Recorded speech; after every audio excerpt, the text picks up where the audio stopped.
Hello, everyone. Hope this thing is working well and working as it should. I think it will be. What's up, Motley Investor? How are you doing? Good to see you.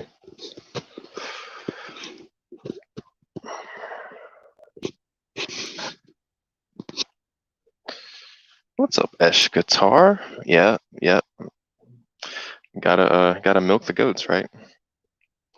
Gotta milk the goats. Motley Investor just got off work, so he's going to listen to it on its drive home. Well, that'd be cool, man. That'd be really cool. My hair is all wrecked today. More than usual. Usually it is, but today it's extra wrecked. Okay.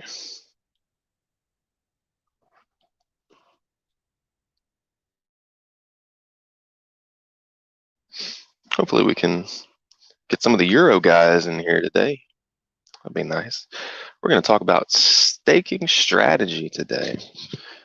And I've been putting this off because I'm trying to figure out a better way to describe it. I'm trying to figure out a better way to talk to y'all about it. And I can't figure out a better way. So I'm just going to try to wing it and hope that it makes sense.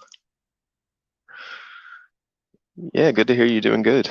I'm doing okay. Got a lot of sleep this morning. So I've been staying up pretty late the last few nights working on this HEX modeling software that I wrote, tweaking it.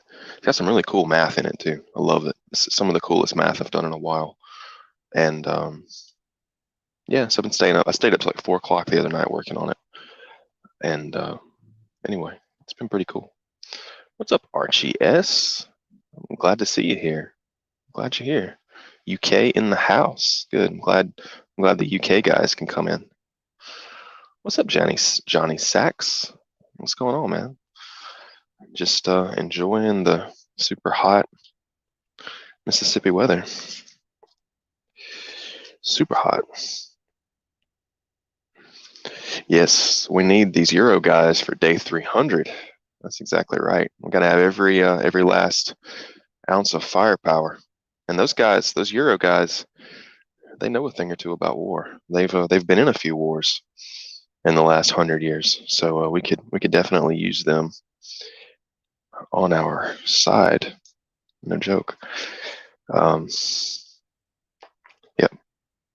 Day 300, someone has started this campaign that everyone in HEX is going to deposit an Ethereum into the Uniswap to pump the price.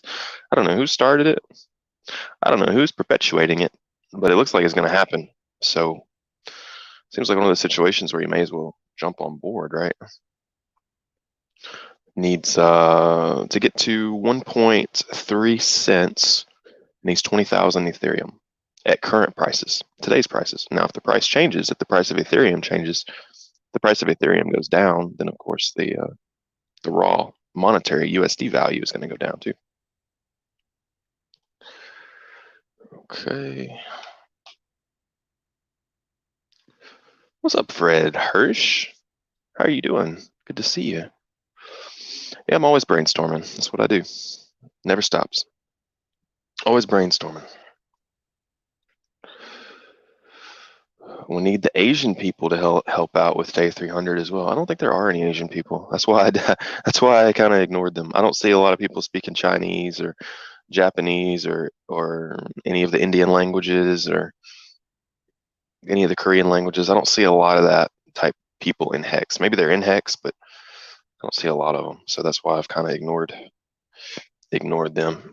If they are involved, they can get in. It just might be in the middle of the night. Matt Van says, "Let's go." Mixologist Clip says, "What is your profession?" Think tank operator. How does that sound? Think tank operator or something. Cookie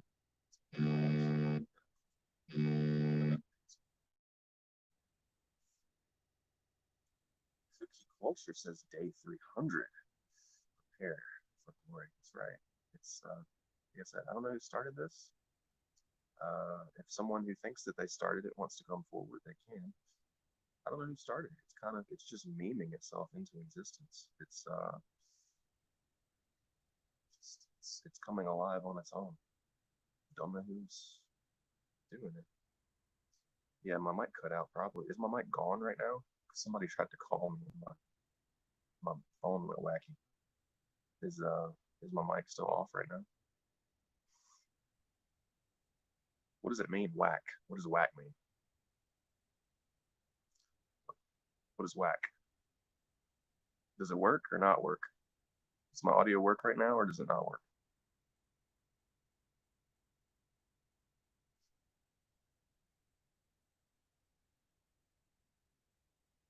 Sound underwater. Well, I'm gonna kill this thing and I can restart it. If it's sounding really bad, I'll kill it and restart. Fred says it's good now. I'm gonna kill this thing and restart it, guys. I'll be right back. I'll be right back. Don't go anywhere. I'm gonna kill this thing.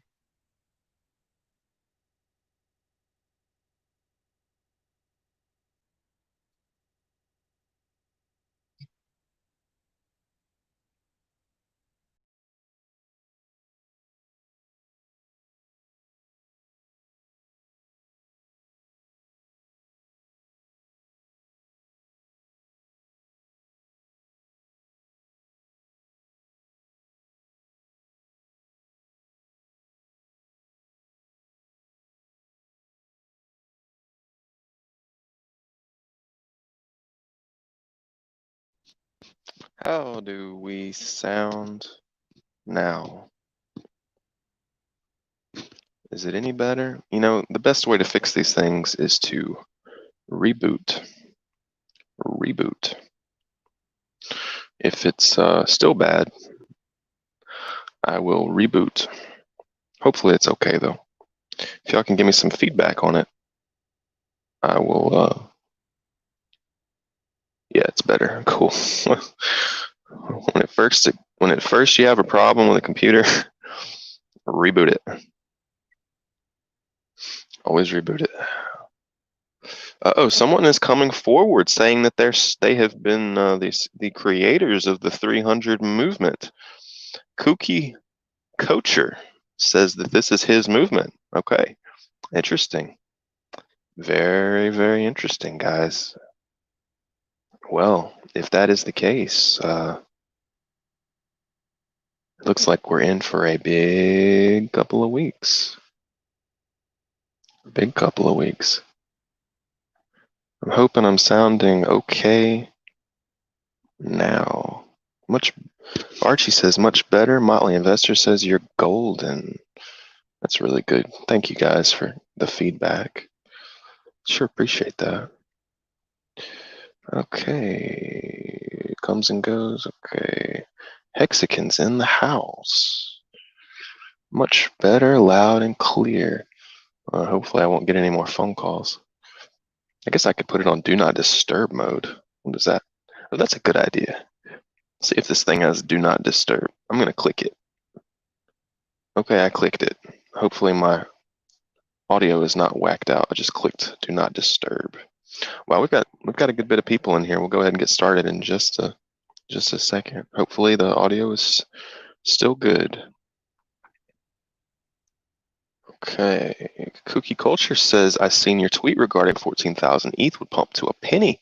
Then I seen the Telegram number at 19K and it just stemmed from there. Yep, that's still the case. I checked the math this morning and it's 14K ETH to 1 penny. It's 20,000 ETH to 1.3 pennies. And my new HEX fair value model shows 1.3 cents on day 300 as being fair value if 10,000x in 2.5 years is to be realized. So if we are going to see 10,000x in 2.5 years, the price to if it were trending towards that rate based on what we've already seen, it will be at 1.3 cents on day 300, which is interesting because 1 over 3 is 33.3. Day 300, there's a 3. Kind of cool. Kind of cool. Uniswap invariant, 33 trillion. That's what we have to work with. Kind of cool. Eshkatar says he is in. Day 300 pump comes great with the 24-hour Hexos show. Visual slightly glitchy, but here fine now. Okay. As long as the audio is good. Hex mindset is similar to the dividend growth mindset versus trading. I don't understand this sentence. If day 300 pump really is a thing, they better be Quattro Cinco'd as well. It's true. Money is where the mouth is. That's true. It's going to be harder to get those stakes in. Matt Van says day 300 pump is great for the 24-hour 300-day Hexos show. Great point. Great point indeed. All right, guys, we are going to get started. We're 10 minutes in. I'm going to get started here in just a moment. Okay. So let's lay down a few technological primitives that everyone should know. Okay. Every stake below 90 days cannot be emergency in-staked without a penalty. Every one of them. You cannot have a stake or a stake period under 90 days that can be unstaked without a penalty. If your stake is 5555, if by day 90, if you in-stake, you're going to get a penalty. If your stake is 91 days long, if you in-stake at day 90, you're going to get a penalty. This is how HEX works. This is part of the design. So what that means is that for short stakes, such as say a 50-day stake, you're never actually generating an income. And I've tried to think of ways to explain this more logically and consistently and clearly over the last few days, and I've not really been successful. So this may seem erratic. This broadcast may seem a little erratic, but I hope it all comes together. So if you have a 50-day stake, day by day, so every day that goes by, if you early in stake, you will not receive any income aside from your principal. You'll get your principal minus a penalty. That's true for all stakes that are 90 days or lower, that you're always going to incur a penalty. So it is sort of demotivating in a way psychologically to have stakes that are less than 90 days long, because you're realistically never realizing a true income. Now let's give another example. Let's give an example of a 5555 stake. Hey, Ballier Brand, good to see you in the chat. Let's give an example of a 5555 stake. Okay. In a Quattro Cinco stake, I need to talk a little bit about the difference between HEX and traditional CDs. So with a traditional CD, you deposit your principal, you lock up your coins, and if you want to get out early, you pay a penalty. Usually the penalty, no matter when you end your CD, usually the penalty is a maximum of about 1 year worth of interest. So if you have a 5-year CD and you're getting 2% interest, which is actually really, really high, and you're getting 2% interest on a $10,000 CD, that means that if you end early, you're going to see a $200 penalty. $200 penalty. And on day 2, with a traditional CD, you can withdraw all your money and you will see a $200 penalty. And that's it. That's it. HEX is different. HEX is not actually a time deposit system. It is, but it is a deferred time deposit system. Your time deposit that you create is essentially burned money for half of the time that you have your stake. So if you have a Cuatro Cinco stake, that means that once you start it, your money is 100% gone until 2,777 days into the stake. Your money's gone, totally gone. That's very different from the traditional time deposit system. Your money in HEX is obliterated for over 2,000 days. You do not see any interest. Realistically, you don't see any interest, because in a traditional time deposit system, you can withdraw after, say you've got a 5-year CD and you want to withdraw early after 2 years. To my knowledge, you're going to collect a little bit of principal there. You're going to collect a little bit of interest on top of your principal. That's not the case with HEX. It doesn't work that way. HEX, you obliterate your stake for a good bit of time. So with a 5-year stake, you obliterate your money for 2.5 years. You get nothing back. Traditional time deposits don't work this way.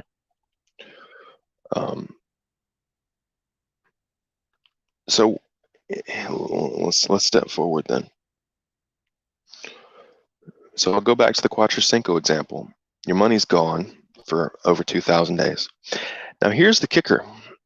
Once that 2,777 days has elapsed, you begin collecting at that point true interest. That is when your true interest really begins to accumulate. At any point after 2,777 days, if you end your stake early, you will realize a profit. You will realize a profit. And that is the big difference between HEX and a traditional CD. Is with a traditional CD, you'll realize profit before 2,000 days or whatever.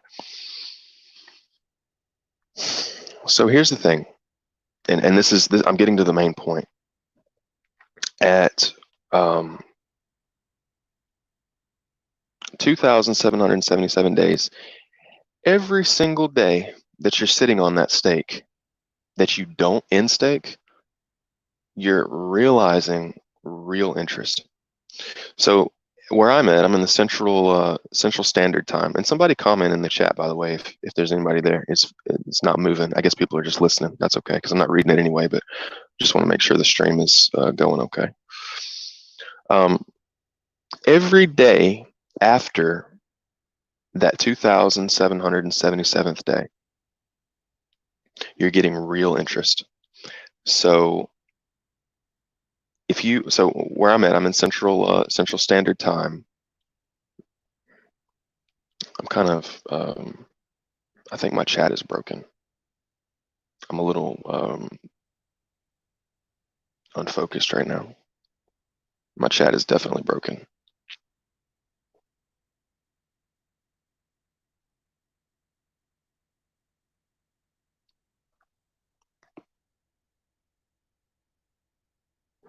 Pull up YouTube and another stream and the other side so I can see comments, make sure everything is working. Okay, so I see y'all commenting over here. Sorry for this, y'all.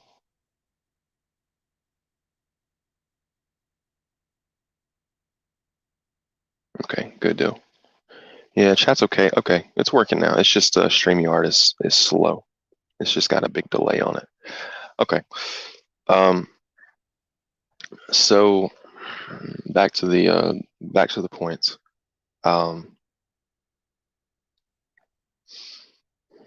Every day, so let's say I'm in Central Daylight Time. So what that means is that every day, the HEX official day rolls over at 7 p.m.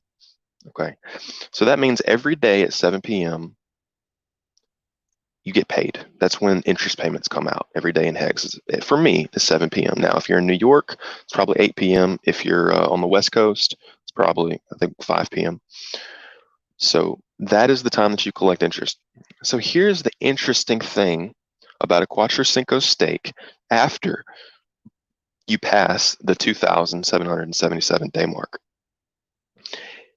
Let's assume 7 p.m. hits and it's day 2,800. And let's say 7 p.m. hits and you get paid. You could end your stake at that moment and get all your principal back, and you could get some interest every single day at 7 p.m. You can make that decision. You can make that call. But here's the thing. If at that time at 7 p.m. you decide, you know what, I'm not going to end steak today. I'm going to wait another 24 hours, because if I wait 24 hours, I'm going to get real interest. I'm going to see a real, appreciable, tangible, deliverable gain if I just wait only 24 hours more. And the next 24 hours rolls around and the person experiences the same thing. And the reason I'm making this video is because I've experienced this. I've experienced coming to 7 o'clock and seeing, okay, I can end a steak now. And then thinking, no, but if I do, all I have to do is wait 24 more hours and I'll get more money. If you wait 24 more hours, you get more money. This is how HEX works. So there is a constant daily incentive in HEX. Once you cross that 50% barrier, there is a daily incentive to not end your steaks. Now, this does not exist before with a Cuatro Cinco before 27.77. Before that, your money's gone. Your Cuatro Cinco steak is obliterated and inaccessible until 27.77. Before that, your money is gone. You can't touch it. It's doing you no good. That steak is virtually irrelevant to you. It's a delayed time deposit system. It's not a real time system. The same applies to a 10-year steak. It's what 3,600, 3,650 days. Let me get my my numbers out. So I wrote a program to do this, to generate these numbers for me. So I'm going to give you a staking ladder example, and I want to try to explain myself through it. I haven't come up with a great way to explain this, so please bear with me. So let's assume that our total goal, that our final goal, is to have a Cuatro Cinco steak, 5,555 days. If we take half of that, your answer is 2,777, which means that after day 2,777, you will be realizing real interest that you can obtain yourself, that you can early in stake and get yourself from that Cuatro Cinco steak. That is when the steak becomes real. That is when the steak becomes alive.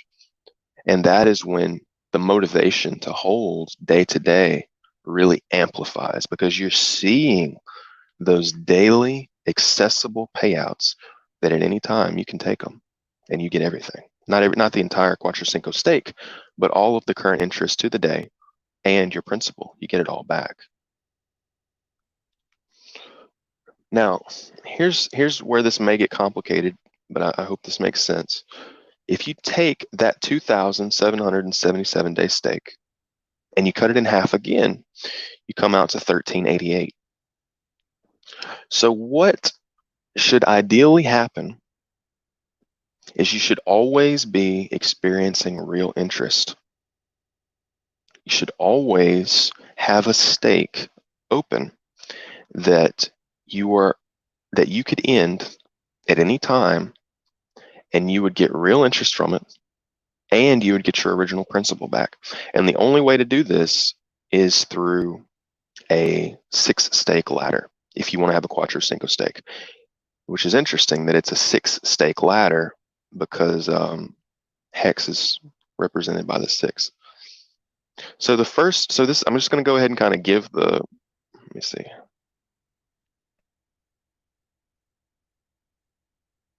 Okay, so C3 works brings up a really good question. Also, okay, I've got some good questions here. If you want to come on the show and ask questions, you can. I can give you the StreamYard link and you can pop in, and we can chat about it. That's absolutely, once I get through this, we can absolutely do that. C3 Works brings up a comment. He says he's seen emergency end stakes that end past the 50% point. Yes, good. But still have penalties exceed interest. Yes, exactly. Today, a 5.5 million stake for 150 days ended on 84 of 150. That's exactly right. So you may have missed the beginning of the show, but I said all stakes that are ended at day, I'm not sure if it's day 89 or day 90. That might be an off by one error. But all stakes that are ended on either day 89 or I think it's 89. All stakes that are ended on day 89 or earlier will incur a penalty. All of them. It doesn't matter what they are. It doesn't matter how long or short they are. All stakes ended before day 90 will incur a penalty. And that's why you saw that. That's exactly why you saw that. What interest rate are we getting in 2,999 days? Probably very high. I can't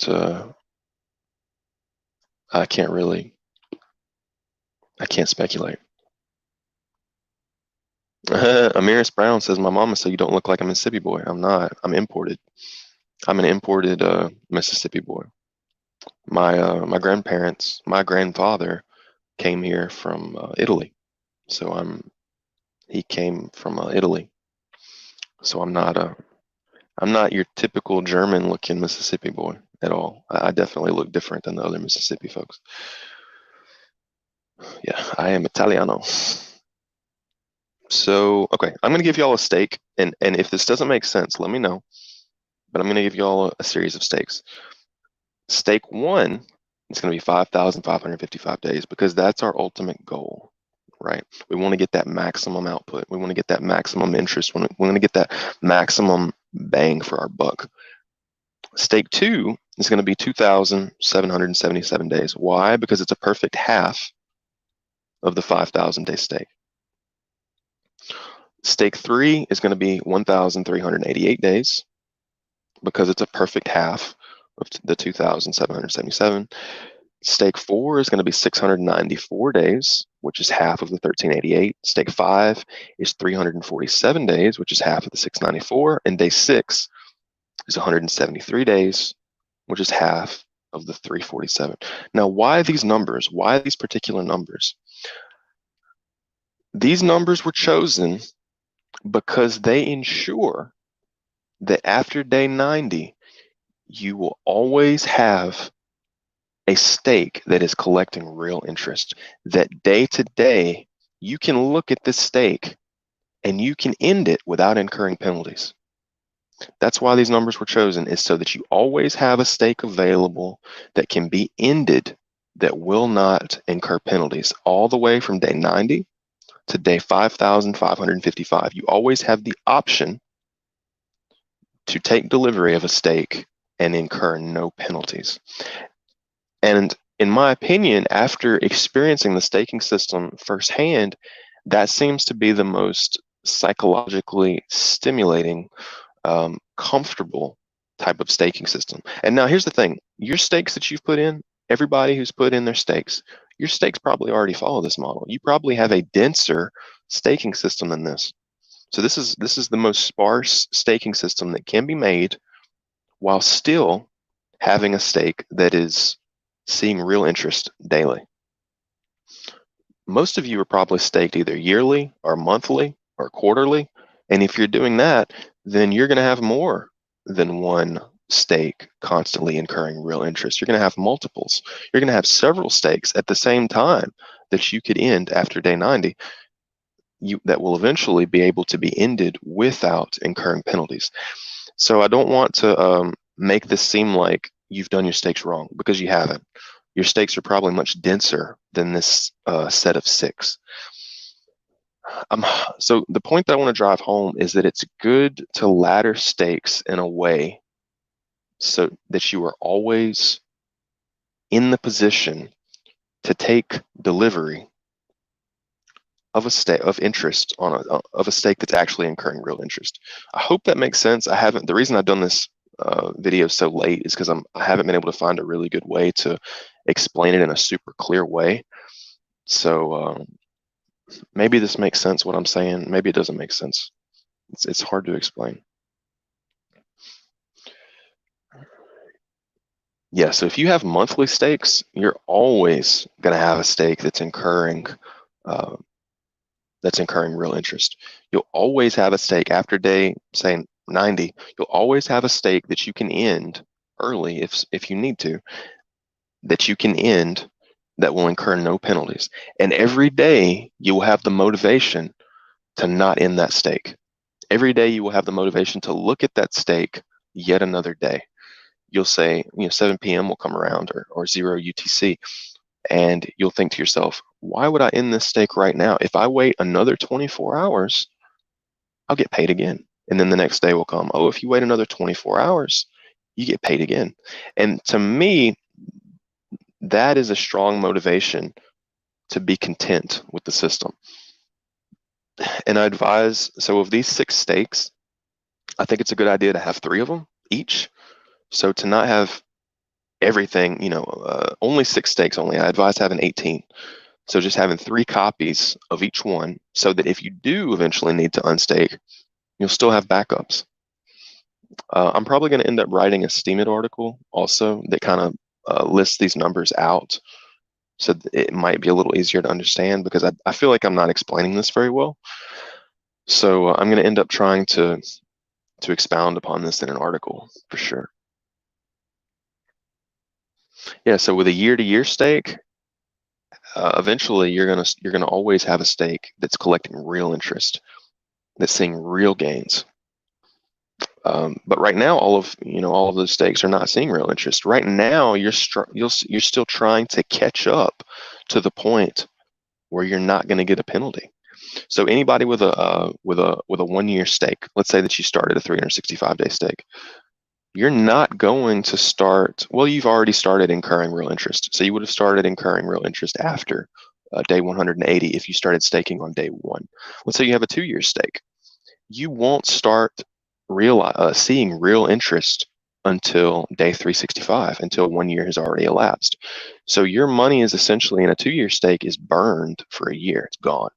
Well, not 100%, but it's not 100% gone, especially on a 2-year stake. You can end it early and you'll just take a little bit of penalties, but you're never going to see real interest on that stake until 1 year has passed. You'll always be in the hole.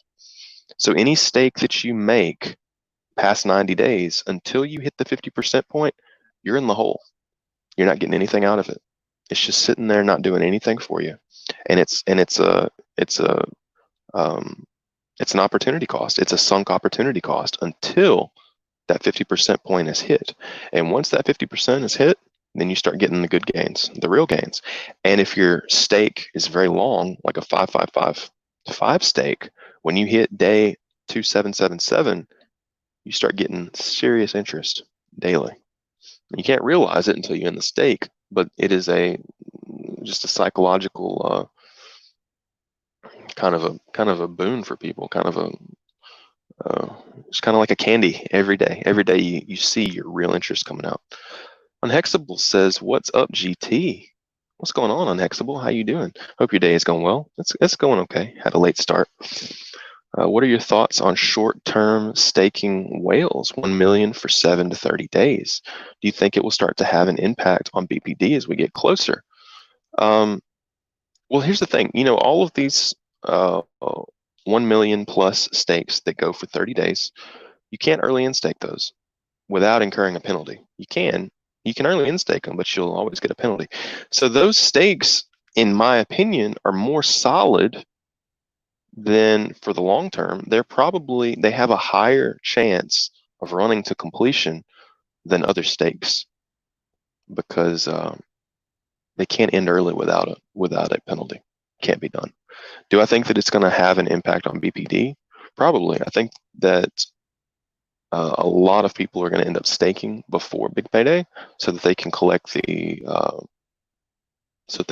payout, and that's going to drive down the BPD reward for everybody else. It's going to dilute everybody's payouts. I think that's absolutely the case. I think we're at 180, 190% gain on big payday right now. It's probably going to go lower.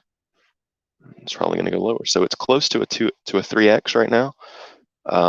It's probably going to keep approaching a 2x. So if you put in 1 million coins, then you'll get 2 million coins out of it. That would be a 2x. That would be 100%. So we're trending towards 100% now from 190. Some people theorize that it's going to go down to 150. They think that 150% gain is going to be where we ultimately bottom at. So that would mean that if you put in 1 million coins, you'd get 2.5 million out. It's not bad. Not bad.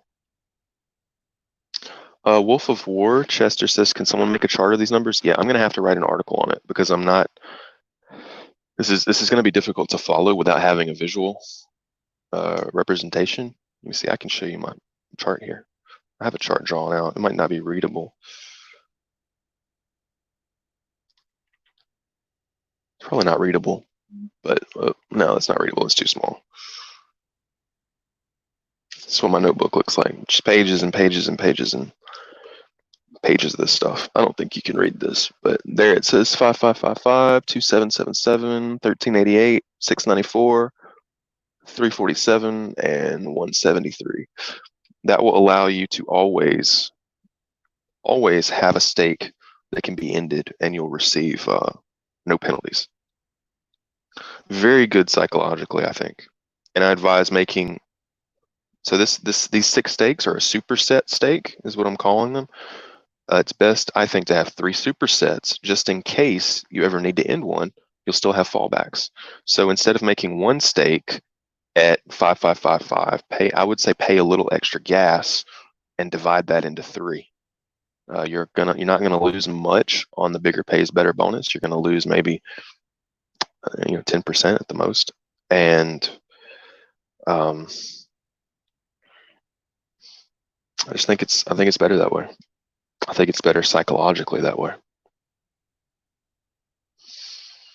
I think it will encourage people to hold longer. I think it will be easier for people to hold longer if they can say every day, no, I'm not going to end this stake. I'm going to wait another 24 hours and see how I feel about it tomorrow. Because I've been in this situation already, right? That's why I'm saying this stuff, is because when you're in a situation where all you have to do is wait 24 more hours to have a real gain, you're going to wait that 24 hours. And then the next 24 hours comes, oh, well, do I really need that money today? Because if I wait 24 more hours, I get free gains. Like, it's literally free. It's just you get it for just waiting. So it's super motivational to have it set up this way. And that's why I chose these numbers. And it's funny, I've done a lot of numerology on this superset of stakes, and I'll put them in the Steemit article. It's really interesting. These particular numbers actually form a numerological palindrome, which is really strange. Very strange that happened. And the palindrome numbers represent wealth. It's very, very interesting how it came to be. I'm going to have to write more in an article about that because it won't make sense if I'm talking about it. But I guess I could go on about it. It just might not be super interesting for people. Amiris Brown says, do we have to keep pushing that good accounting if we don't end on time? If you don't, okay, so what I'm talking about, so there's 2 separate topics. Good accounting, so there's only one time when you have to end your stake. That's at the very end of its completion. So for a 555 stake, 5555 Quattro Cinco stake, you only have to hit end stake once, and that's at the end of the 5,555 days. Everything before that, you don't have to touch it.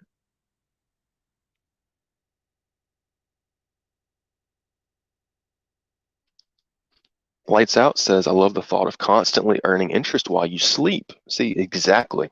It is really cool to be all the time, you're always making interest. And right now, on a Quattro Cinco stake, you're not making any interest. None. Your stake is burnt. Your money is burnt. On a 5-year stake right now, you're not earning interest. That money is burnt. On a 2-year stake right now, you're not earning interest. That money is burnt. Now you can get your principal back on a 2-year stake, so it's not really burnt. I'm being a little hyperbolic, but you're not getting any interest right now. So if you have a 2-year stake that you started on day 1, when you go to sleep tonight, that stake is not earning you nothing.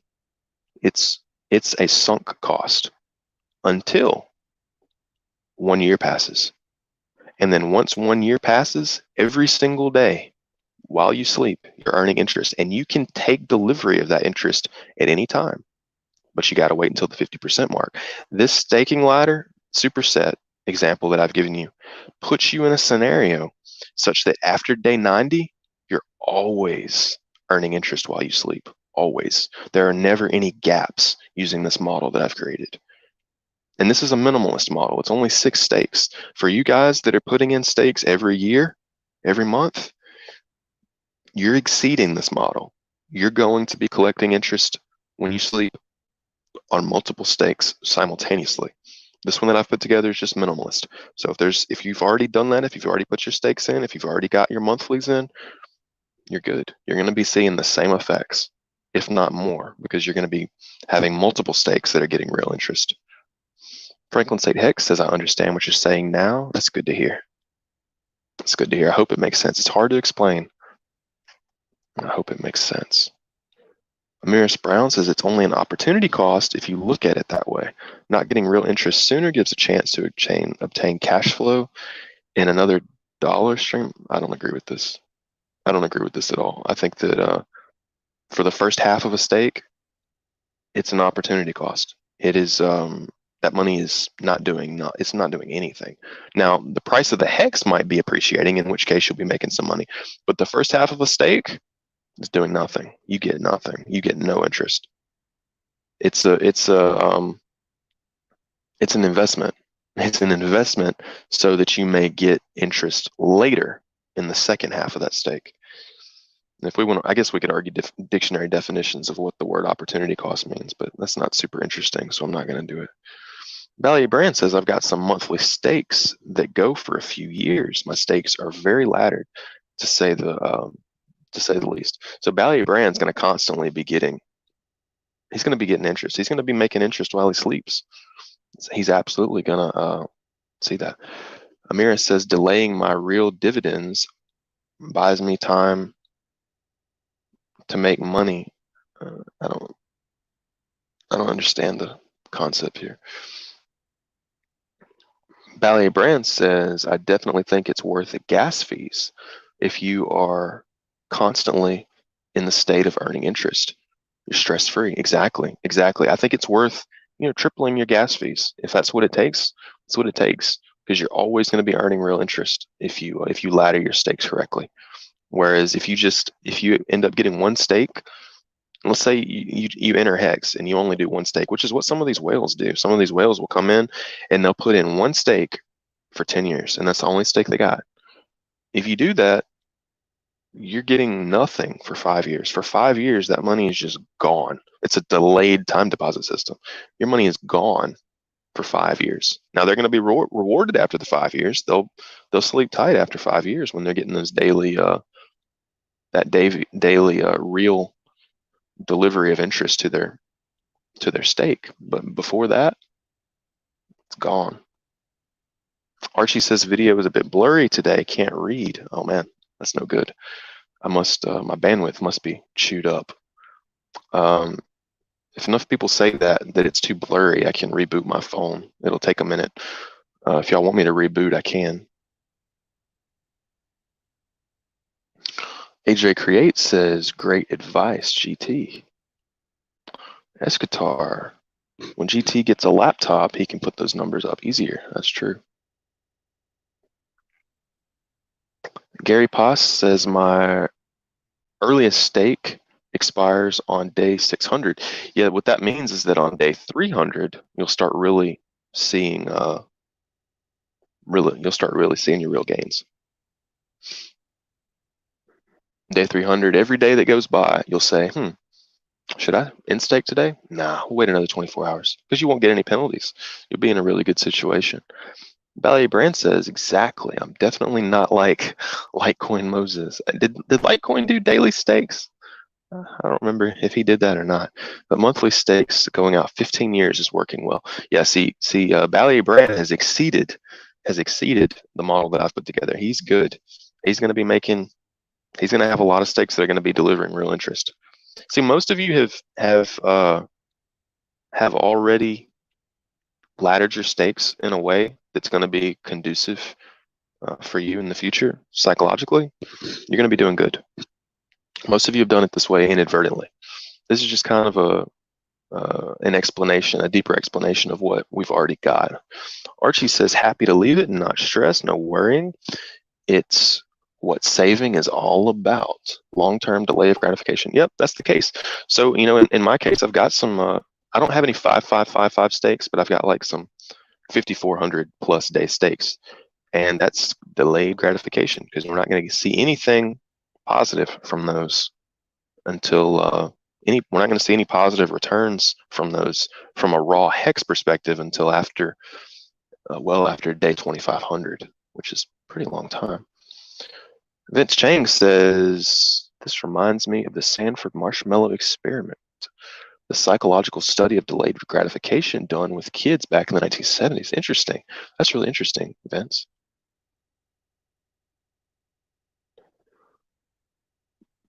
The Sour Ministry says, I really think Big Payday is going to go down a lot in the last few days before it ends.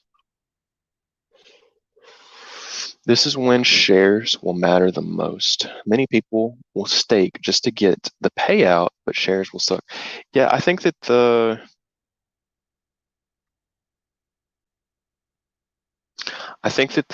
hyperbolic description that people are talking about shares, people are being kind of hyperbolic about it. They're talking about shares like they're going to just crater into oblivion and everybody's going to be wrecked. That's not going to be true, I don't think, because let's say that after Big Payday, the share cost doubles. Okay. Well, you've probably also doubled your coins. So whatever increase is realized in the share price, you're going to be mostly compensated for it by being rewarded with new coins. So yeah, it would be a big deal if the share price was going to skyrocket and you weren't going to get new coins. But if the number of coins that you get doubles and the share price doubles, you're really pretty much just breaking even as far as the share price goes. It's not really going to be that catastrophic. It's not going to be a perfect break even. I mean, you're going to lose some purchasing power with regard to shares, but it's not going to be this Armageddon scenario that a lot of people are talking about. I don't think, in my opinion. Walter Aparicio says, I really think BPD is going to go down a lot in the last few days. I think this person just wrote the same thing twice.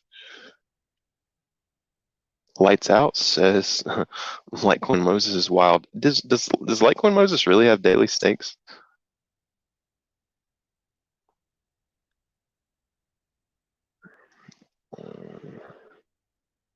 Hello, Lee. What's going on? Nutmeg Hash checking in. Cool. What's up, man? Pieter V says, on BPD, the price will dump so much on Uniswap that you will be able to buy it for 5% of today's price. Wow. That's a bold statement, my friend. So this guy is predicting HEX will drop 98% by big payday. I don't agree with that. I don't agree with that at all. I think it'd be hilarious if it did happen. People will be able to buy some really cheap HEX, but I don't think we're going to be that lucky, guys. Sorry. If you're waiting for 95% down, probably going to come up empty-handed. I hate to say it. GK says, I blew 50 ETH on day one, then used 10 ETH to average down. Yeah, so, I mean, GK, if you blew 50 ETH on day one, those coins, so today we're at 0.0035 dollars for HEX right now. Day one was 0.0024. So people that FOMO'd on day one and only FOMO'd on day one, they're only up maybe, what, 30, 50%, something like that from first day. The price of HEX is up less than 50%, or maybe 50% at most. The price of HEX is up 50% from day one. It's just not up that much, y'all. It's pretty, that's why we're so undervalued right now. That's why I think we're so undervalued, is because the price from day one is not, and it's kind of misleading to say that we've done 100 and something X. Yeah, you did 100 and something X if you cherry pick day 33, January 5th, when nobody was buying. If you cherry pick that date, then yes, you're up 116X, but almost nobody in HEX is up 116X. From what I understand, the majority of people got something on day one, and those people are up 50% at the most.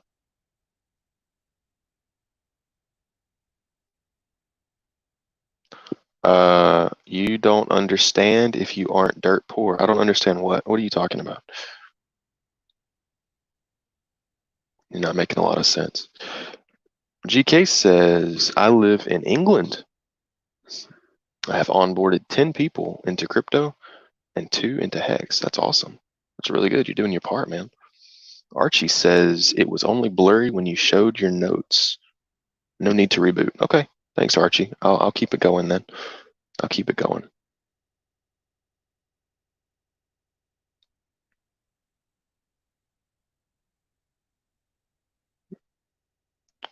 Loudly says 1 stake per year for 15 years, and every year I collect the principal, gets restaked another 15 years. That's a good idea. There's nothing wrong with that. And you're going to have stakes um, after the 1 year mark. Your 2 year stake is going to be collecting real interest. So this is a good way too. This is a good way to do it. It's more dense. Your shares are going to be more dense.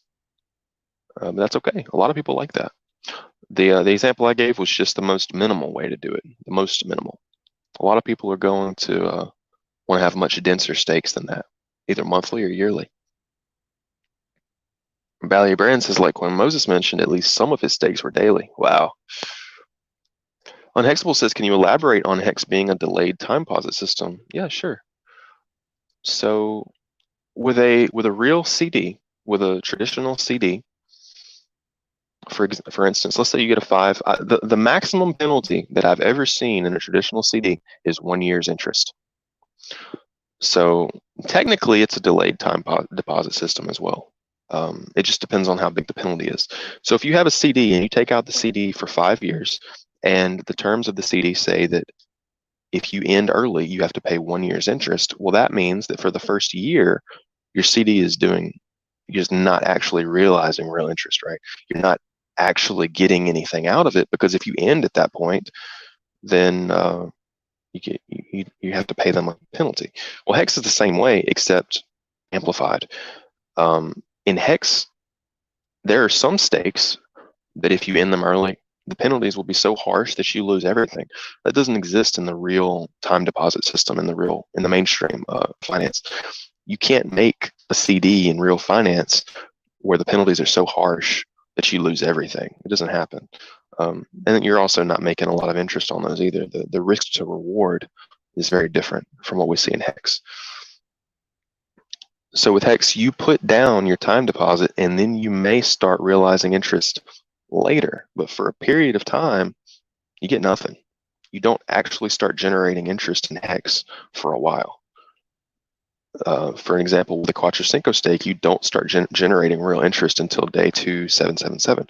Now, after day 2777, you start generating amounts of interest, real amounts of interest that you can that are actually going into your stake.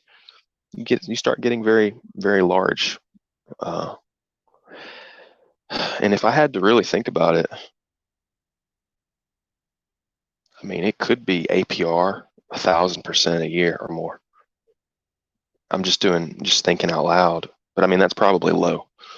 So on a Quattro Cinco stake, after the midway point, once you start really getting real interest, the interest rates are going to be astronomical.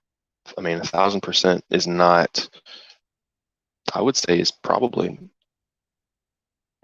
even probable for sure. 1,000% interest easy per year. So you kind of you do nothing for the first half of your stake so that you have the opportunity to get 1,000% interest yearly in the later years. That's how HEX works.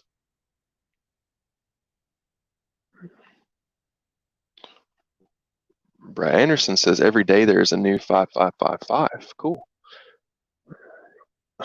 Amira says she has a 5555 Quattro Cinco stake. Franklin says if I knew better earlier, I would have ladder staked backwards on my yearly stakes 1 through 15. Well, what really matters is that they come to completion. It's really not that big a deal to have not done something optimally. And also, if you do have any suboptimal stakes, you can add stakes in around them to try and boost their effectiveness.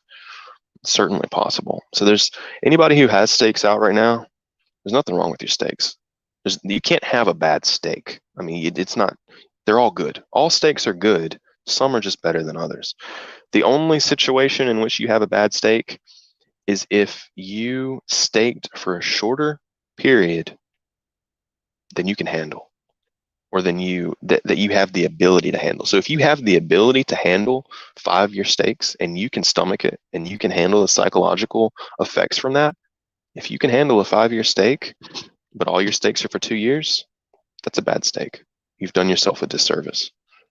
So that's really the only case in which a steak is bad, is if it's too short. That's the only way you can screw up a steak, is if you make it too short.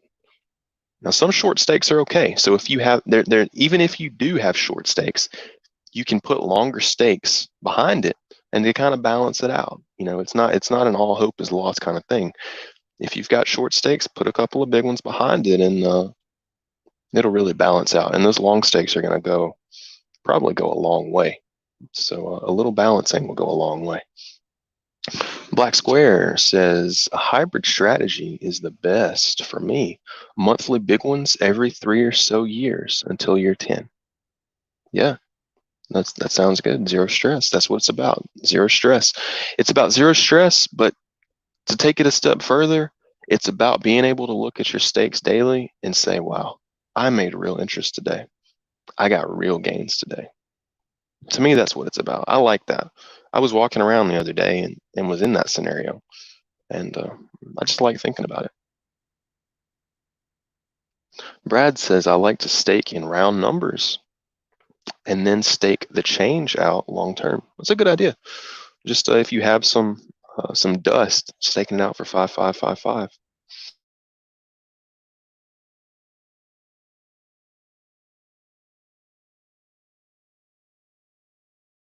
That's not a bad idea at all. Archie says, common sense is really just stretching regular stakes out over a long period. Yep, longer is better. That is the main tenet.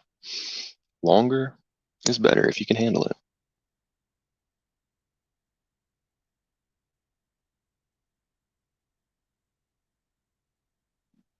If I had started with more money, I would have done what you did, Black Square. Good strategy. Brad Anderson says DCA during launch phase and ladder or DCA out over the next 15 years. Ramirez says, I wish I had 50 ETH. I got to put in about 3.5 ETH so far. Well, I'll tell you what, a 3.5 ETH stake for long enough, if it does 80x, let's say you have 3.5 ETH, and you go out 10 years with it, and your principal in HEX does 80x, and then the price of HEX itself does another 1000x. You can go a long way as long as you're willing to hold it for long enough. If you can actually hold it for that 10 years, which I don't think a lot of people are going to be able to do, if you can hold it that long, three ETH can go a long way for sure. Not a lot of people are going to see. Here's another thing, folks. Once you hit that 50% mark and start realizing real interest, start seeing real interest come into your account, somebody's going to end up needing that money, and they're going to say, well, I take it. It's going to happen. It's going to happen, especially if the price of HEX does say 100x from where it is right now. If the price of HEX does 100x, people may be getting interest daily, but that, they're going to have Lambo dreams. Somebody's going to end up cashing out early.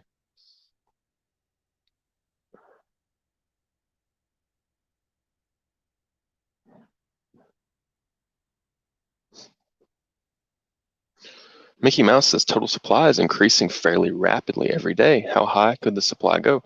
Supply will probably be 500 billion by big payday, and then it will rise at a slow and controlled 3.69% yearly after that. So right now, HEX is currently in hyperinflation. Current inflation rate is between 60 and 80%. I can't remember what it is, but it's very high. 60, 80% inflation is high. After November 19th, the inflation rate will be annihilated. It will enter a catastrophic free fall down to 3.69% interest, really lower than that, because not everybody's going to be pulling their stakes out. Interest is only generated when people end stakes. That's the only way that interest, that inflation is created, is through stakers. Without stakers, there is no inflation. Franklin said, Hank says, good texture, this is off topic, but what do you think about a 2D platformer based on Hexo that allows stakers of Hex to play? Yeah, something like Mario. Yeah, that'd be cool. That'd be really cool. I don't understand the dynamics of how that would work or how people would get paid, but I think reaching out to gamers is a really good thing. I think that we need to get more into the gaming scene because there's a lot of people over there. Hexologist has been doing his part, redirecting everybody on DLive to a gamer channel every day, and I think that's a good thing. I think the more gamer eyes we can see, the better. Like when Moses says, I put it in daily between one, oh my goodness, it's true. 1 and 1.5 to 2 years for the peak of bull market. Jeez Louise. That's going to be a lot of gas, man. Gas is high right now. I mean, that would probably be at least at minimum $1 a day. Well, oh well. Yep, 1,000% per year. I would expect 15-year stakes after year 7 to start seeing 1,000% a year interest or better. That's probably a low ball estimate. That's just my guess. Who dat says, what's your average stake length at this moment? I think about 10 years, something like that. What do you use for price alerts? I don't have price alerts. I don't watch the price. There's no point. My average stake length is 10 years. Watching the price is a waste of time. I'll chart it every now and then. I'll check it out. Today I put out a chart because I played with some GAN fans and stuff, but I don't check the price. I don't need price alerts if my average stake is 10 years. I do check it sometimes, but I really don't even check it that much anymore, because if something happens to the price, I'm going to see it on Twitter. Somebody's going to say something. Somebody's going to message me. Somebody's going to send me a DM saying, hey, yo, price is up. So I don't really check the price that much anymore. Johnny Sachs made a very racist comment. He says all stakes matter. That is not allowed in this chat room, Johnny Sachs. Not allowed at all. No, it's not racist. It's stakist. He made a stakist comment. All stakes do not matter, because 5 stakes matter more than most. It's just reality. Look, we are Cuatro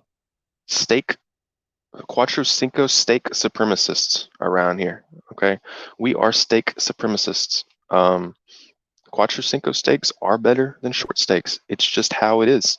If people want to get upset about the stakeism around here, look, they can get upset about the stakeism. I'm just messing with you, Johnny Sachs.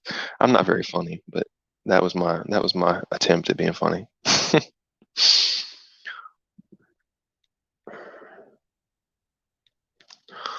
Walter, maybe that wasn't a funny joke. I thought it was funny, but I got a weird sense of humor probably. Walter says staking depends on your financial situation. If you can hold. I personally staked a lot for 5 years and don't have any 5.555s. Walter, if you don't have a 10,000 hex Cuatro Cinco stake, you're not doing it right. Okay, you need, only 10,000 coins, bro. 10,000 coins, which is like, what is 10,000 coins? $30? Get you a $30 Cuatro Cinco stake, because if the stake hex appreciates by 80x or more, and then the price of hex accumulates 1,000x, it's like 80,000x. You start getting really weird numbers like that. You gotta have a Cuatro Cinco stake, even if it's only $10, even if it's only $100. You got to get a Cuatro Cinco stake and stamp that seed into a piece of metal that you're not going to lose. Because 15 years is a long time. I don't think you're going to lose it. I've got stuff from when I was 5 years old, and I've never lost it. I think you can do it too. Franklin said, Hex says, I changed my strategy when I realized the importance of longer pays better. Yes, sir. Longer pays better every time. Most important thing in HEX staking is emotional control. Yes, like when Moses, I agree with you. It's emotional control, and that's part of why I like this stake superset concept. Is it allows people to more easily control their emotions. It's easier to be emotionally okay with the situation when you're getting hit with that interest daily. Boom, boom, boom, boom.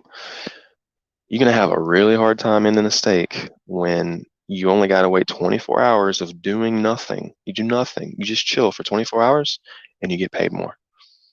How you gonna end a stake that's gonna pay you for free if you do nothing for another 24 hours? And then that 24 hours comes and then you gotta do nothing again. How you gonna end a stake that's gonna pay you for free in 24 hours? That's the point of the system, is to ladder it such that you're always in the situation where if you don't end stake, you'll get real interest in the next 24 hours. I love it. I love the system. I do. Amira says she has ADD, inattentive type. My problem is forgetting about it or losing my key. I have no reason to unstake early unless my life is at risk. There's probably some solutions to that. There's probably some natural solutions to ADD for sure. Amira says, I don't know how people would not wait. Waiting is easy and chill. Exactly. How could you not wait an extra 24 hours if your stake is making money? Now, here's a demotivating thing, though. Let's say you've got a 1 year stake, or let's say right now you're sitting on a 2 year stake that you started on day one. If you emergency in-stake that, yeah, you'll get some money back and you'll take a penalty, but there's no real motivation to sit on that 2 year stake again tomorrow because you're not making any money on it. If you have a 2 year stake started on day one and you sit on it for another day, it's still negative. You sit on it on another day, it's still negative. You're still gonna pay a penalty. You sit on it for another 10 days, you still gonna pay a penalty. There's no motivation involved. There's no real, you're still gonna pay a penalty. So it's not happy. But now once you hit the year mark on that 2 day stake, 2 year stake, every day, you getting real interest every day. It's motivating. I think there's more motivation to not end a stake that's actually paying interest than there is to sit on a stake that's doing nothing. There's more, to me, there's more, and this is partly why HEX is probably going to enter some type of hyperbolic phase, is because there's not a lot of incentive, not as much of an incentive to camp on a stake that's doing nothing. So if you're camping on a 2 year stake right now, all 2 year stakes are doing nothing right now. You're getting nothing. You're not getting any interest on those every day. There's more incentive to end that stake that isn't rewarding you than there is to end a stake that's actually paying interest. And I hope that people can visualize what I'm saying. I know it's hard to understand. It's a chain of several things that you have to understand before you can understand what I'm saying. And the most important one is that all stakes under 90 days are paying you nothing until you end stake. They're paying you nothing. It's a hard chain to keep going, and that's why I put this video off so much. But hopefully that makes some kind of sense, y'all, because I think it's super important.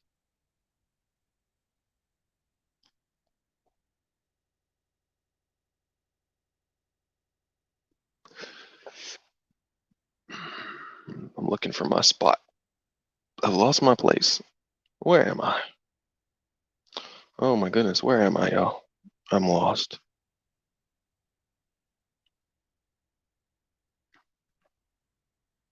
Okay.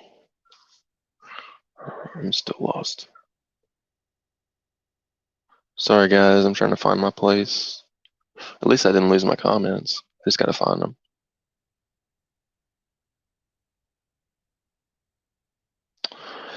Okay, here we go. Hexamine says, in your opinion, what would be a good percent staked versus percent liquid strategy?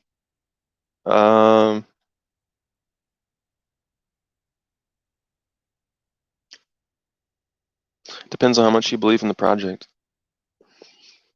It really does. It's a personal decision. Depends on how much you believe in the project. If you believe in the project enough, 100% staked. If you're uneasy about the project, it's up to you. It just depends on how much you believe and how patient you are. GK says, I have seen the adverts in the Metro paper. Good thing is that it's a free paper in the UK on the trams and buses. Cool. Very cool. Archie says, that's why it's probably better to not have your financial eggs in one basket. HEX is the pension, but you should have other things going too in case of hard times. Absolutely. I like gold.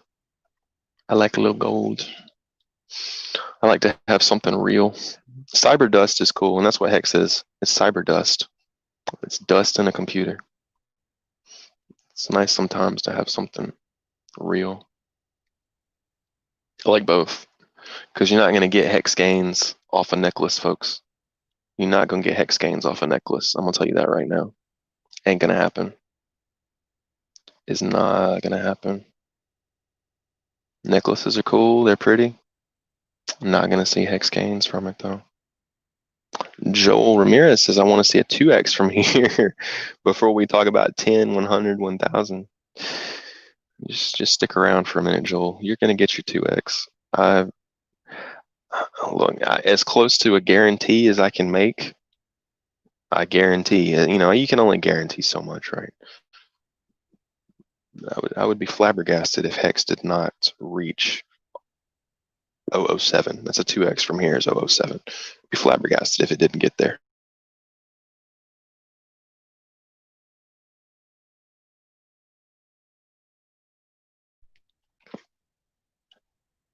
Unhexable says, do the gas fees worry you at all? That's what I would be saying. Yeah, stakists. We are stakists, stake supremacists around here. Hopefully that's funny. Some people might get offended by me saying that. I'll probably get banned from YouTube now. Which will be fun, because then we can go over to D Live and throw ice cream at each other. Examine says, I am right now 100% staked. In your opinion, I think I already answered this. Band Live Bear says, hey GT, just wanted to say hi and thank you for your streams. Very informative.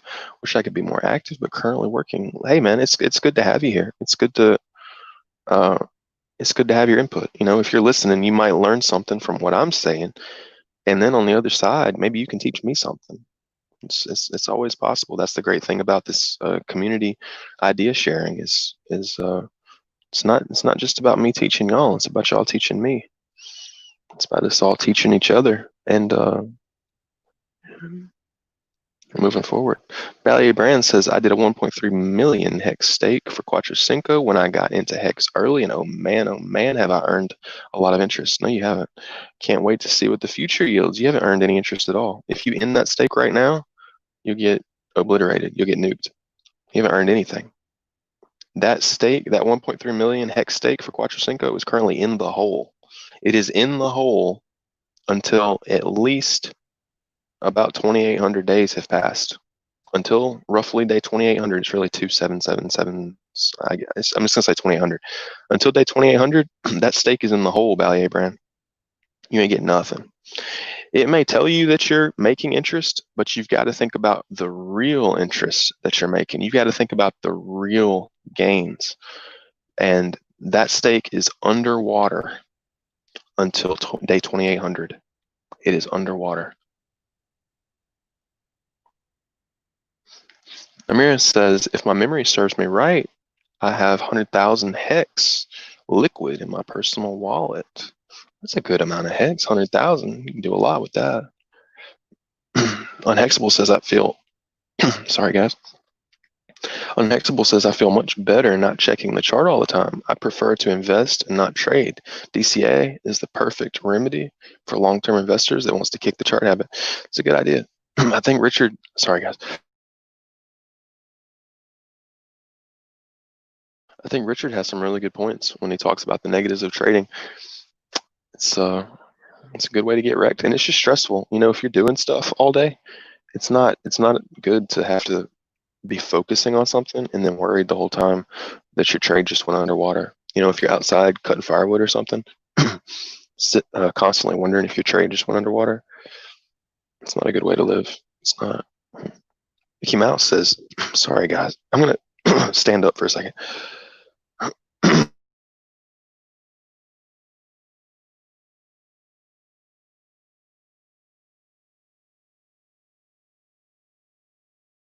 Okay, I'm sorry. So sorry about that, guys. I had to. Sometimes when you stand up and kind of put your head back, you can expand your lungs kind of in a better way.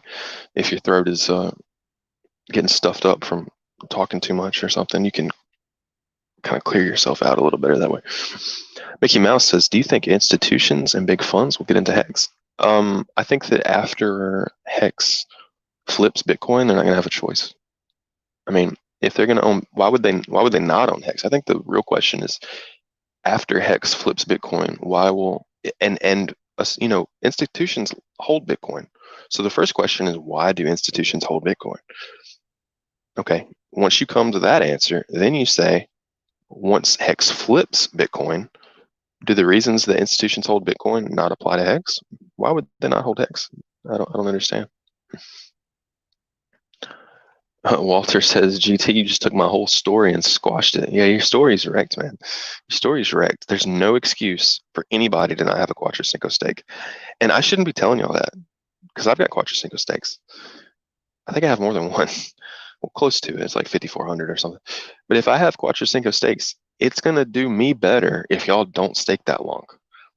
I'm going to make more on my stakes if y'all don't stake that long. But here's the thing. Conversely, it's a double-edged sword. Like, there's also an argument to be made that you would want to encourage everybody to make a Quattro Cinco stake. Why? Because the more people that make Quattro Cinco stakes, that's less selling pressure. And if there's less selling pressure, that's going to cause HEX to go up. If HEX goes up, that causes FOMO.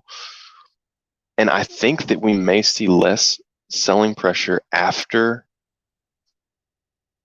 a little while. I mean, once people really start getting real interest on their HEX daily and seeing those gains every day past the halfway point, people are going to feel a lot more comfortable about holding, and they might buy more. Valley Brand says, Mickey Mouse, I think market demand will force them into buying HEX whether they like it or not. Otherwise, they can lose while HEX continues to moon. And I'd go further and say, while HEX continues to Saturn. Onwards to Saturn. That's where this thing's going. I think we've already passed the moon. Colin Maxwell says, I found your all stakes joke pretty funny. Good. I'm glad y'all thought it was funny. It's strange times we live in. People get offended at everything. So Amaris says, yeah, I have 2 and 3 year stakes too. My incentive is to get lazy and just wait. Yep, that's a good thing to do.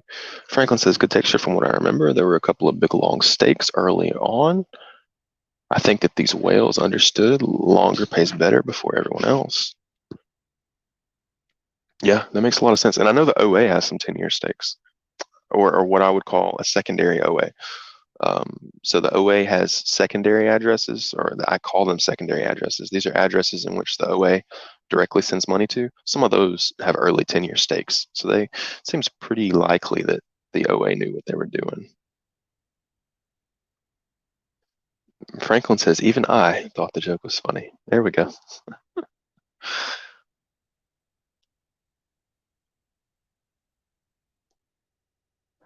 Maxine Honda. I'm still waiting on a DM from Maxine Honda. Maxine Honda said something, and I said, DM me. And this person never DM'd me. So I'm still waiting on my DM, Maxine Honda. I'm very disappointed that I haven't seen it yet. Good Texture says, I have 15-year stakes, and they are collecting interest right now. No, they're not. They're underwater. All of your 15-year stakes right now are underwater. You're not getting nothing. I think people are thinking about staking wrong, and it may not be politically correct for me to tell you that your stake is underwater, but it's underwater. If you want to pull it right now, you get nothing. You get no interest until day 2800. Nothing. I am confused by what you mean when you say they won't collect interest until 5 years. What do you mean by this? So the way that the HEX penalty system works is any stake over 90 days, until you've completed 50% of that stake, you get a penalty if you end your stake early. If you pull the e-brake and you end your stake, you get a penalty. So for a 15-year stake, until day 2800, you get a penalty if you end stake. You don't get nothing. I mean, the thing will tell you. Here's the thing: it's kind of misleading, right? So if you go to one of these stats websites like Hex.live, which is a wonderful website, if you go to Hex.live, it will tell you that you're earning interest, but you can't realize any of it. That's the point that I'm trying to make. Yes, you're sort of yeah, you're accumulating interest, I guess, but can you realize any of it? No, you can't realize it. If you can't realize it, is it really interest? I don't think so. I don't buy that model. I don't agree with that model. I don't think that hex interest actually starts for a Quattrocinco until day 2800 because that is when you can actually realize your interest. Hope that makes sense. And I guess it's hard to understand what I'm saying because nobody I don't think anybody's ever presented staking this way, but that's the reality. Until your stake hits the halfway point, it is underwater. 100%. That may not be good for marketing. Maybe that's why nobody said that yet, but that's how Hex works. Your stake's underwater. And y'all already know that. You know that if you emergency in stake, you can get nothing. If you emergency in stake too early. But you don't get, I don't think, you don't see real actual interest until halfway through. Let's see. Franklin say Hex says we're gonna need a bigger necklace in 2 years. Man, I can't wait. I can't wait. I can't wait. They've got one that's like these big chain links. They're like this big. They're huge. I'd love to have that. Nate J says there shall be a 2x. Yeah, I'd be flabbergasted if there wasn't a 2x.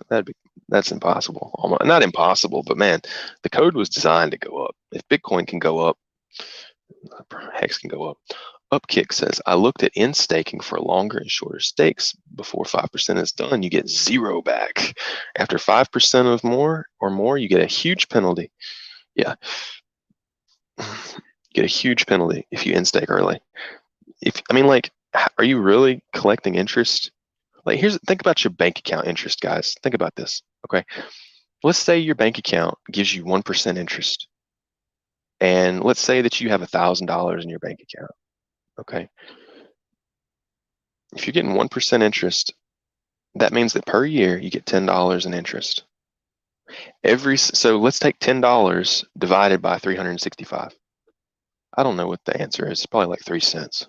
Okay, I guess it's 3 cents. I don't actually know. Let's say that you're getting 3 cents per day. That's real interest because you can take that and run with it anytime you want. No penalties, nothing. You can take that and run with it. That interest is yours. In Hex, this interest is not yours. You can't take delivery of any of it. Just because a website tells you that you've got interest on your Quattrocinco stake, you can't take any delivery on it. Is it really interest if you can't take delivery on it? Is it really interest if you tried to take delivery of it and your stake got obliterated? To me, that's not interest. Your interest, to me, does not start until the stake is halfway done. And I think that's objective. I think that's objectively correct.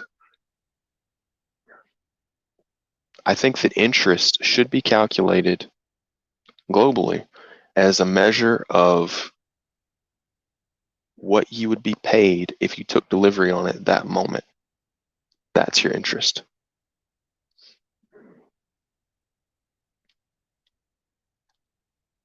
Walter says we are a stakeism society. Absolutely. Look, we're stakists. Quattrocinco or go home, y'all. That's where the money's at. Amira says I'm gathering a basket of lemons on D Live. That's quite a thing that you're gathering there. Lemons. It's good stuff. Guys, let's all smash the like button. GT show is awesome as always. So much deserving. And thank you, Colin. I hope this is educational. This episode might be a little controversial because I'm basically telling you that I'm telling you the truth though. I'm telling you the truth about interest in Hex. It might be controversial, but it's the truth. Your stake is underwater. Ain't nobody talking about that, but it's the truth. And the reason nobody talks about it is people don't actually understand how this stuff works, y'all.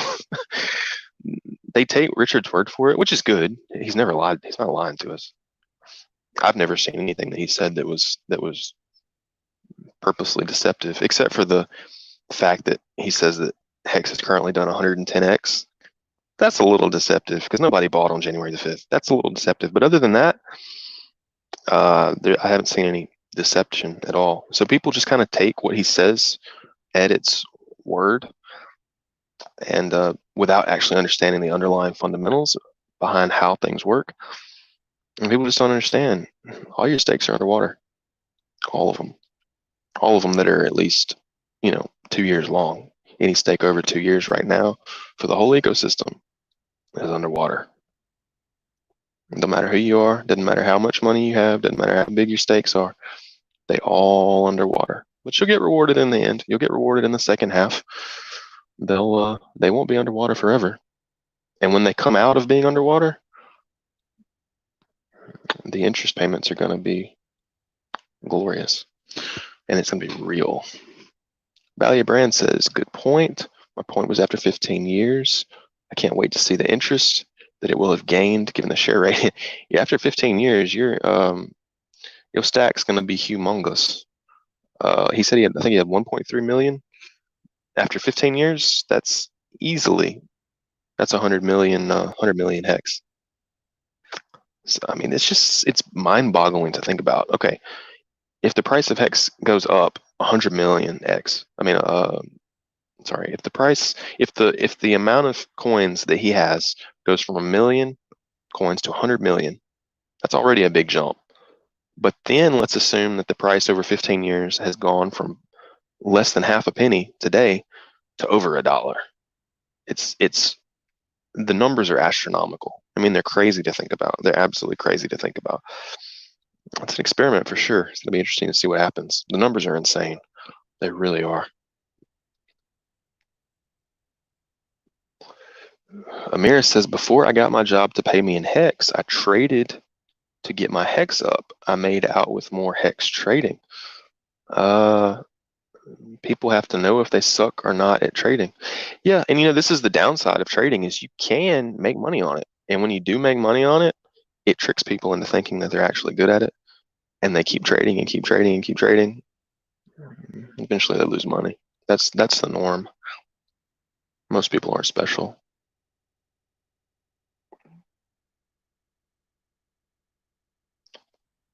The DAP God says I have a 700,000, 1,300 day hex stake.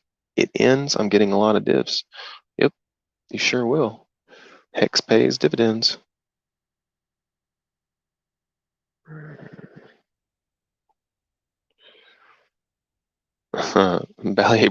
Franklin says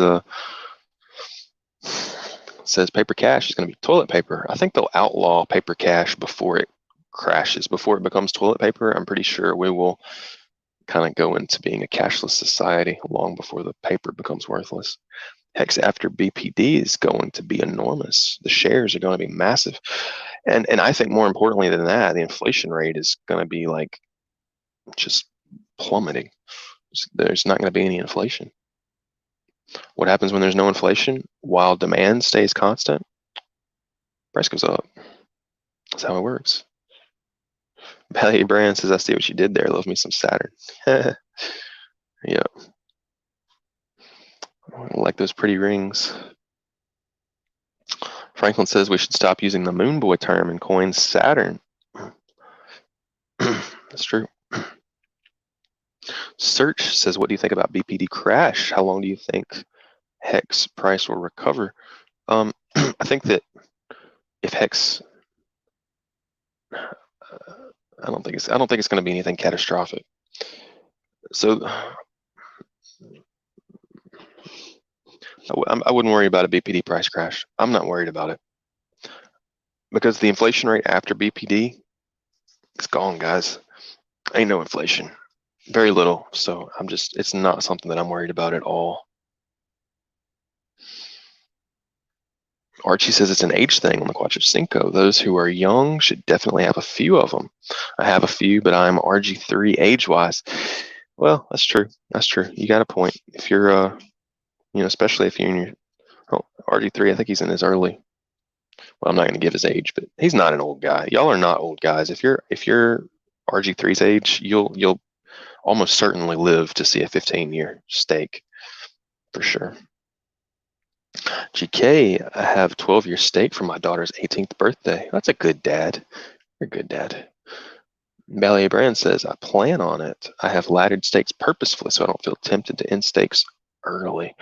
Vince Chang says, good point, Franklin. If you look at the league's distribution chart on HEX Live, the average stake duration goes up each league. Yes, winning whales are staking almost double the duration of superstars. That's also the reason that they're staking longer, because if they have enough money to become a winning whale, if they have enough money, enough disposable money that they can become a winning whale in HEX, then they don't care how long the stake is, because they don't need the money, and they're not going to need the money. That's why they can stake longer. And that's why the smaller people, the shrimps and the clams or whatever it is, they're staking shorter, because that money is actually important to them, because they don't have a lot of money. So they have to stake shorter, because in some cases it may be all they got. Whereas the winning whales, they don't need the money. They're not going to need the money. And if they don't ever see the money again, they probably don't care. So they can afford to put out massive stakes, 10-year stakes, 15-year stakes.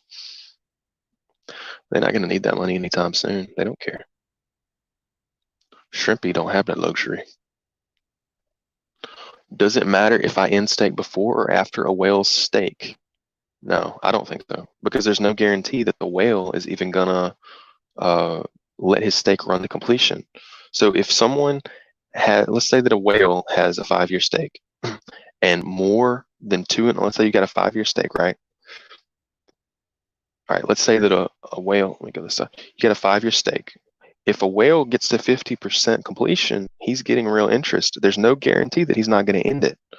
The reason that we haven't seen a lot of these whales ending their stakes, you notice a lot of times you'll see that a whale has taken out like an 80 million coin stake for 3 days or 7 days. You'll notice they always end those stakes on time. Why? Because all of those stakes will incur a penalty if they're ended. Once you start getting into the longer stakes, once a person gets past a certain point, if they end stake, they'll incur no penalty. Once that point is reached, there's no guarantee that a whale isn't going to end stake. That that chart that says that they're going to end on such and such day, it's not guaranteed. They can end whenever they want. So you can't realistically game the system so that your staking comes in a strategic position, because there's no guarantee that anybody is going to honor their stake end date, especially after the 50% point. There's no reason to honor it unless you just want more money. But if a person wants to take profit, they're going to take profit. They don't care what their end date is. Lights out says, I never thought about it before them being underwater. Yeah, nobody's ever talked about this before this stream. Everybody's stakes are underwater right now. Nobody talks about it, but it's reality. It's reality. Anybody's stakes that are, beyond 2 years, they all underwater. Amiris has to get back to work. Talk to you later. Good stream. See ya. Thanks for coming on, Amiris, and good to have you here, and hope you have a good day at work. Eshkatar says, I'm with you there. I'm not quite as old as RG3, but close. Y'all guys are being hyperbolic. Y'all got plenty of years left. Maxine Honda says, oh, I see what you're saying now. I didn't think of that. I got a DMGT now. BRB. Okay. Good. I've been waiting for this DM, Maxine Honda. I don't see it. I don't see anything popping up on Twitter yet. I think I just screwed my thing up. Crap. Oh, it's because I got Do Not Disturb on.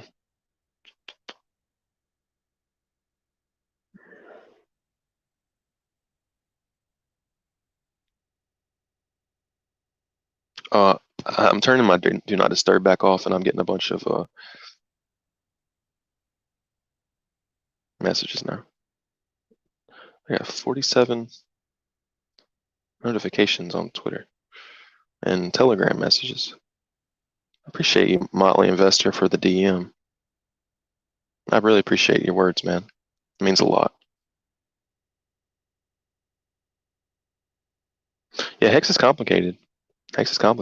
Appreciate the DM. Is my sound still working? Because I just messed with some stuff. Let me know if my sound. Somebody comment if you can to let me know if the sound is still working. Okay, Franklin St. Hex says, honestly, I get more motivation knowing I have to wait for my unrealized interest. I don't. I don't. I don't at all. I mean, I just like it when a stake, I know that that every day that goes by, a stake has accrued real interest on top of it. Because there's always the incentive to just wait another 24 hours. Just one more 24 hours. Wait, if I wait another 24 hours, I'll get another 1,000 hex for free. Why would I quit? Just go again. Oh, wait, you mean if I wait again? And the thing is, the longer you wait, this is the great part. Every day that goes by, the interest that you accrue goes up because everyone is in staking around you. So your portion of the share pool is growing. So your incentive to not in stake goes up past the midway point. It goes up over time, which is amazing. It's absolutely amazing. Now, this isn't really true before the big payday because all the dynamics of HEX are screwed up before the big payday. Like the number of shares is actually going up and all this kind of weird stuff. So it doesn't apply yet. But after the big payday is over, once you hit that 50% point, your interest rate over time is going to grow. So let's say you've got a Cuatro Cinco stake and it's day 2800. Your interest rate on day 2801 is going to, in all likelihood, be higher than your interest was on day 2800. Your interest on day 3000, your interest rate is going to be higher than it was on day 2800. So the longer you sit there and camp on that thing, the more interest it's going to be. To me, that's ultimate incentive because if you just wait till tomorrow, your interest rate's going to be even higher. The incentive on that is mind blowing. I mean, it's just mind blowing. It really is. Constantly increasing interest rates over time. And the reason is because it's supposed to simulate compounding, right? It's supposed to simulate a compounding interest rate. It's amazing. It's amazing. So once everybody's not underwater anymore, it's going to be really, really interesting. And I hope that's not like demotivating to tell everybody that they're underwater, but it's the truth. I mean, it's just the raw truth. That's what this thing is. It's a delayed time deposit. You're going to be underwater for a while, but then when you're not underwater anymore, it's glorious. It's absolutely glorious. Nate J says, for those putting in long stakes, stake it and forget it and set a timer on the day it ends. Okie doke. Brad Anderson says, just don't consider in staking so you do get all the interest in the sweet, sweet in-stake penalties. Yeah, in-stake penalties are awesome. Awesome. Archie says, Franklin, you know it, me too. Gives me something to look forward to with all the uncertainty. Mickey Mouse says, GT, give us your price predictions. I've got a model now that does my price predictions for me. So I can tell you what the price of HEX should be according to the 10,000X in 2.5 year model. So right now, the price of HEX, if 10,000X in 2.5 years is to be realized, the fair price of HEX right now is 0.9 cents. So $0.009. That's the current fair price of HEX. On big payday, the fair price, if 10,000X in 2.5 years is going to happen, I'm just reading a model. This isn't a prediction. These aren't predictions. I'm just reading you the model according to what Richard said the code was designed for. And on big payday, it's 1.8 cents, 1.8 pennies. On day 300, it's 1.3 pennies. On day 666, it is, I think, 11 cents.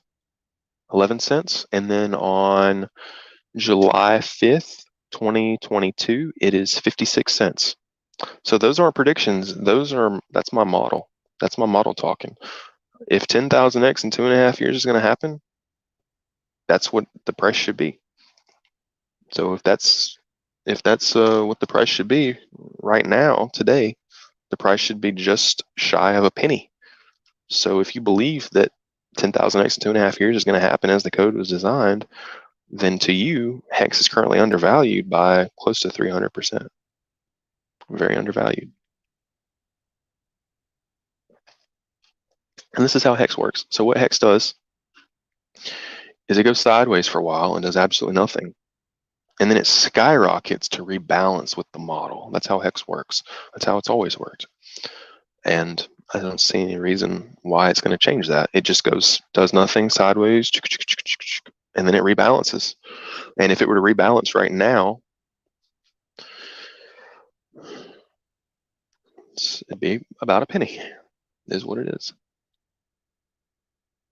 Lights Out said, I've always bought Thai gold chains, 23.99 karat gold.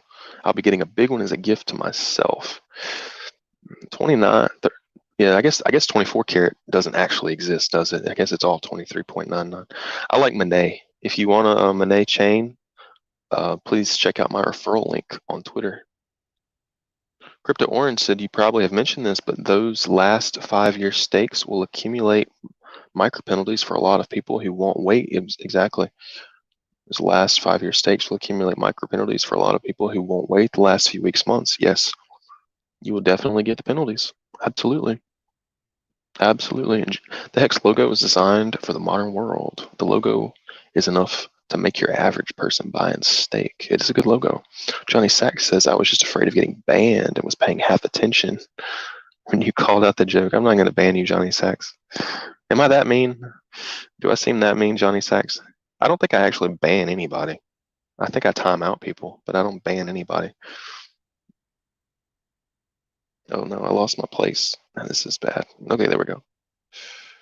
Franklin said, Hex says a lot of people's brain work differently too. I also think being in crypto has prepared me for strong hands. That's true. You know, the largest variation in humans between different genetic groups is in the brain. It's not in the, say you look at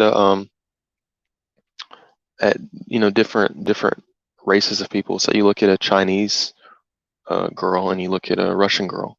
Their bodies are going to be built differently. Their frame is differently. Their frames are set up differently. The differences within the brain are even more pronounced than the physical differences, because I believe the brain makes up a very large chunk of our genetic code, from what I understand. It's it's the most complicated part of our body by far. So the physical differences that you see in people are probably very small compared to the mental differences that you see, in all likelihood.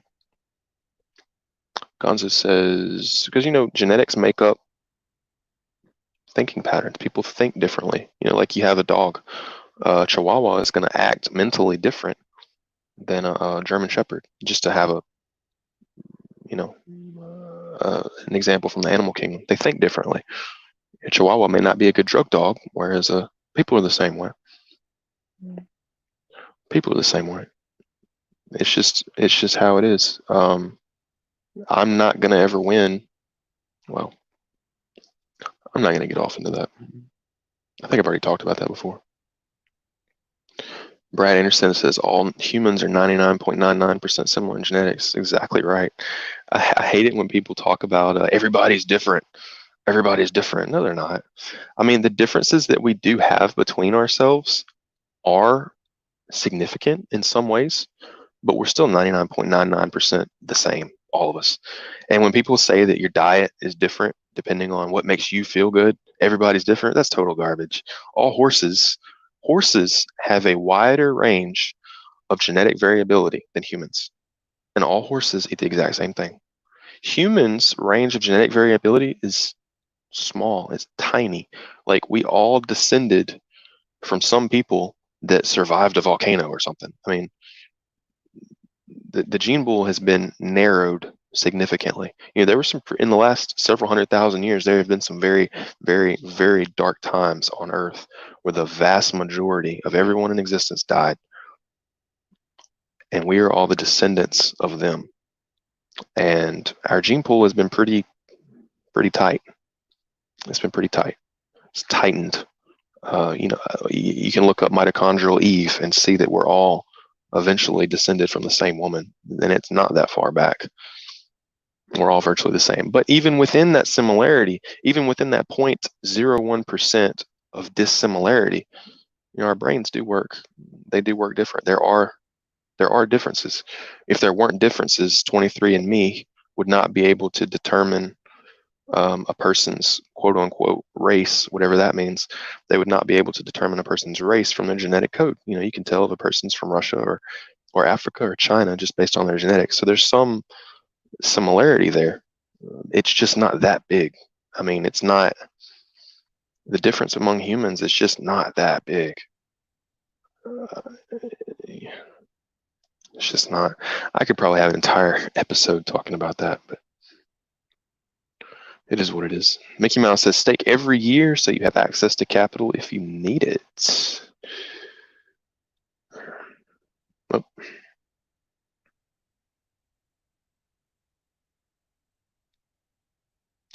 Archie says, yeah, me too, been wrecked so many times in crypto, but always believed in the concept of staking. I always have strong hands. Franklin says, I wonder how the mentality of Hex OGs versus crypto Hex newbies will affect the way emergency in stakes occur over time. Good question. I don't know. Brad Anderson says staking Hex is like long-term macro trading. Maybe. Baggio says, how do you know this about staking? I don't know that much about it because I study it a lot.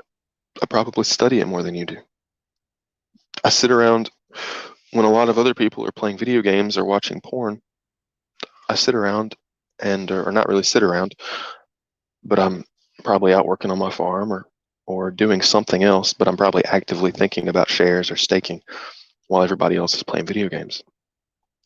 I don't play video games at all. And I think that's a huge drain on society as a whole, is most people are spending their time playing video games instead of doing something productive like thinking about shares. So that's why I know about staking, is because I think about it all the time. The DAP God, how come the price of HEX is stagnant now? Because there's nobody buying it. There's no users. There's no volume. It's like less than $1 million worth of volume daily. It's not doing anything. Nobody's buying it. Nobody's selling it. It's not doing anything. So that's why the price is stagnant, because there's no volume at all. It's like the lowest volume coin in the top 50 or in the top 100. I don't know. It's one of the lowest volume coins in the entire top 50. Tanto Namini says you want your long-term stakes to be 2x the average length, and then you want a set of revolving 45-day short-term stakes to pay for highly levered revolving 45-day stakes. I don't think I'm on board with that, Tanto. I hope it works for you though. Nate J says, I don't see a crash after BPD. Emergency in stakes are only going to make the shares grow abundant. Yeah, I'm not convinced that the price is going to crash. I think if anything, y'all, I think the price will bottom on big payday. Like it will crash. If anything, it will crash before big payday and bottom into big payday, because people will front run the inflation. That's very possible. It's very possible that people are going to front run the inflation in November because they know that all this inflation is going to come out. So they're like, oh, I'm going to front run it and sell it early. And then it bottoms on big payday. And then nobody actually sells. And then the price goes up because it's like, oh no, I thought the price was going to go down. And then it didn't. And then I actually think that's the most likely scenario, is we start going down in November as people start anticipating the massive burst of inflation. And it's going to be massive, y'all. You can't get around the fact that there's going to be a big hit of inflation. And it's not that big. I mean, it's not like all of the inflation that's generated on big payday is going to come into the market, because it's not, because most of it's staked. It's only about 10% that's even going to see the light of day, right? But that 10%, people are going to be trying to front run it, and they're going to sell it. And when it turns out that 10% isn't really interested in selling, price is going to bottom. I think it's going to bottom right there. So would not be surprised if we saw a short-term bottom around big payday. Hex to the yes, one of my favorite Hexicans, says, all right. Didn't miss it. Good to see you, GT. Well, good to see you. I'm glad you're able to stop in. Y'all follow her on Twitter, one of the best Hexicans. Oops, I just actually put her in timeout by accident. Holy cow. Hex to the yes is now in timeout by accident. Sorry. Sorry about that. Whoops.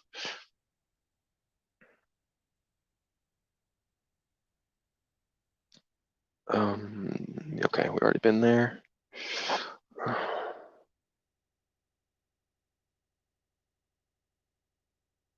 Walter Appreciate says, I think no one speaks about underwater stakes because most of us know, but we have to inform new people coming in. Yeah, Maybe. I think most people don't know, actually. I think most people just don't know how HEX works.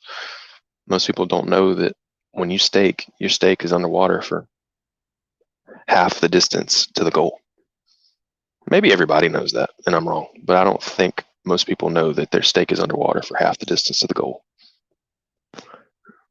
GR says he has multiple 369 hex staked for 5555. 369 hex, that's really low. I think you might want to up your stakes a little bit. I mean, at least put 3,000. 3,000 is $10. So at least get you a $10 stake out there, okay? I don't think any stakes under 1,000 are doing yourself a favor. That's a $3 stake. I know you got $10 to spare. If you work at McDonald's, you work an extra hour overtime to get you an extra stake. So I know you can. I think you can manage a $10 stake. Maybe not though. I may be wrong. Yeah, I didn't mean to time out Hex to the yes. That was an accident. Y'all ignore that. I'm not that much of a tyrant. I promise. The Dap God says I'm 35. I just dry fast 1 day a month, and I look like I'm 25. Wow, cool. I dry fast about 12 hours a day. That's why I'm drinking water, because I haven't drank water in a while.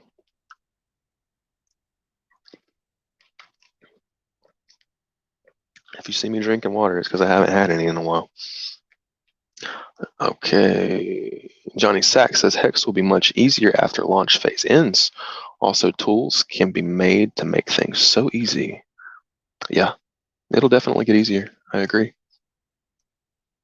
Tools can be made to make things so easy. Brad Anderson says, hey, GT, where do you see the total market cap of all cryptos in 10 years? Wow.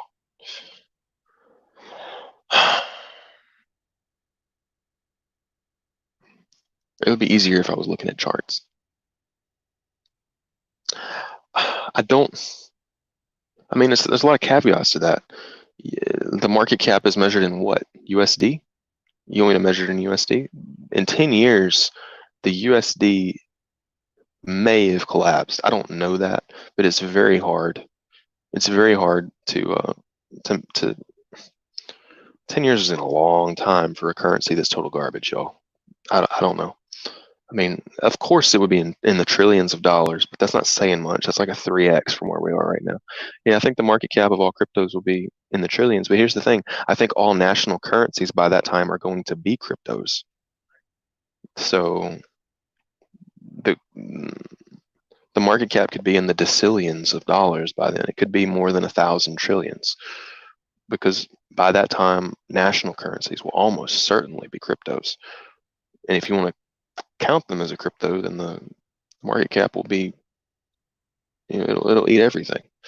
Hexamine says, I'm pretty much new to crypto. I would love to learn. The 20% will help me understand the 80%. Do you have any advice where I can start? I'm not a dev, but open to learn a bit of coding. You want me to help you start what?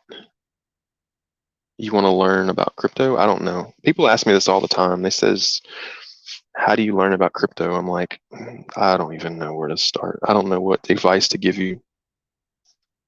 I mean, if I did not have such a deep and strong computer science background, an academic and formal cryptography background, I would feel so lost. Like, if I did not understand cryptography, there's no way I would be putting money into this stuff the way that I do. If I didn't understand it, if I don't understand something in crypto, I can figure out how it works. For the folks that don't have the possibility to understand it, this is part of why I do streams, because y'all, people always say do your due diligence, your DD, your due diligence. A lot of y'all don't have the expertise to perform due diligence, and I think a lot of y'all probably look to me to do that for you, and that's okay. But that's why I take care with what I'm doing, and that's why I like to go on streams and tell you when something's garbage, like Hexy, because some of y'all don't have the expertise necessary to perform the due diligence required to figure out that Hexy is total garbage. Y'all can't do it, so y'all have to look to me to do it. If you don't have 5 years to devote to formal understanding of some of these topics, I would say find people that routinely throw garbage under the bus and are not scared to speak the truth about things and follow them and look to them for advice and look to them to be mentors and look for them to tell you the truth. I don't think there's anything wrong with that. I don't think there's anything wrong with trusting other people as long as they have a good track record of throwing things under the bus that deserve it. But beyond that, if you're really, I just think that you have to understand how crypto works. I mean, maybe even, I think there's like free college courses online, like from MIT or some of these places. You can take introductory computer science courses or intro to cryptography courses. Something like that would be really beneficial so that you could have some type of context to understand what's going on. Motley Investor says you're welcome. You're welcome. The community appreciates you. I know for me personally, you always jumpstart my mind and enable me to delve deeper into the simple complexity of HEX. Appreciate that, Motley Investor. It's a great guy. Eshkatar says if you stake and emergency in stake at 50% of days served, are you minting new HEX and penalties for the interest you haven't accrued on your original stake, or just the interest accrued up to the point? This is a complex question. It's not worded very well. I got to read this again. If you in stake, if you pull the e-brake at 50%, yes, you're minting new HEX.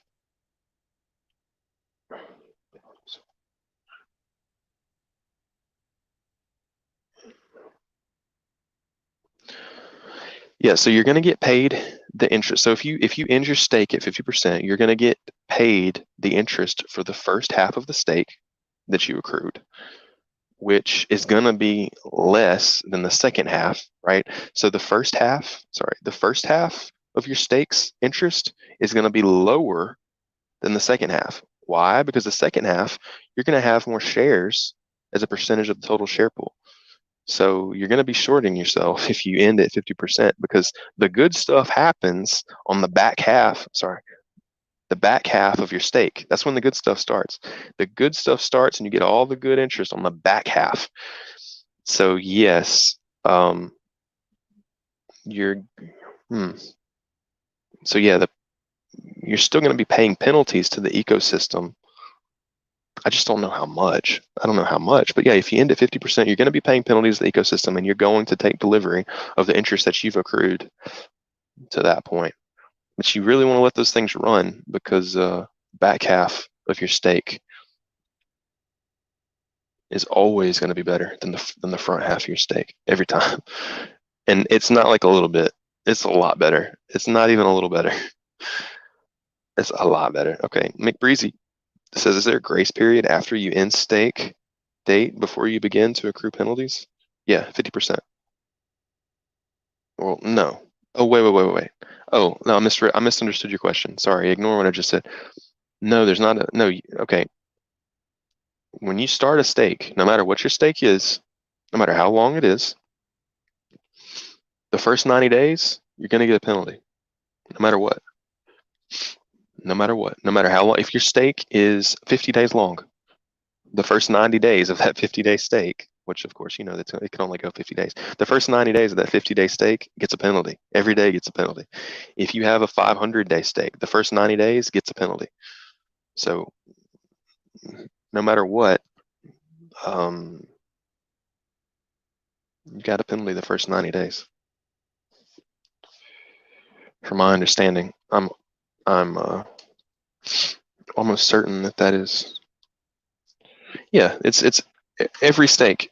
The first 90 days is a penalty. So if you do 500 days, not only are the first 90 days a penalty, first 250 days are a penalty.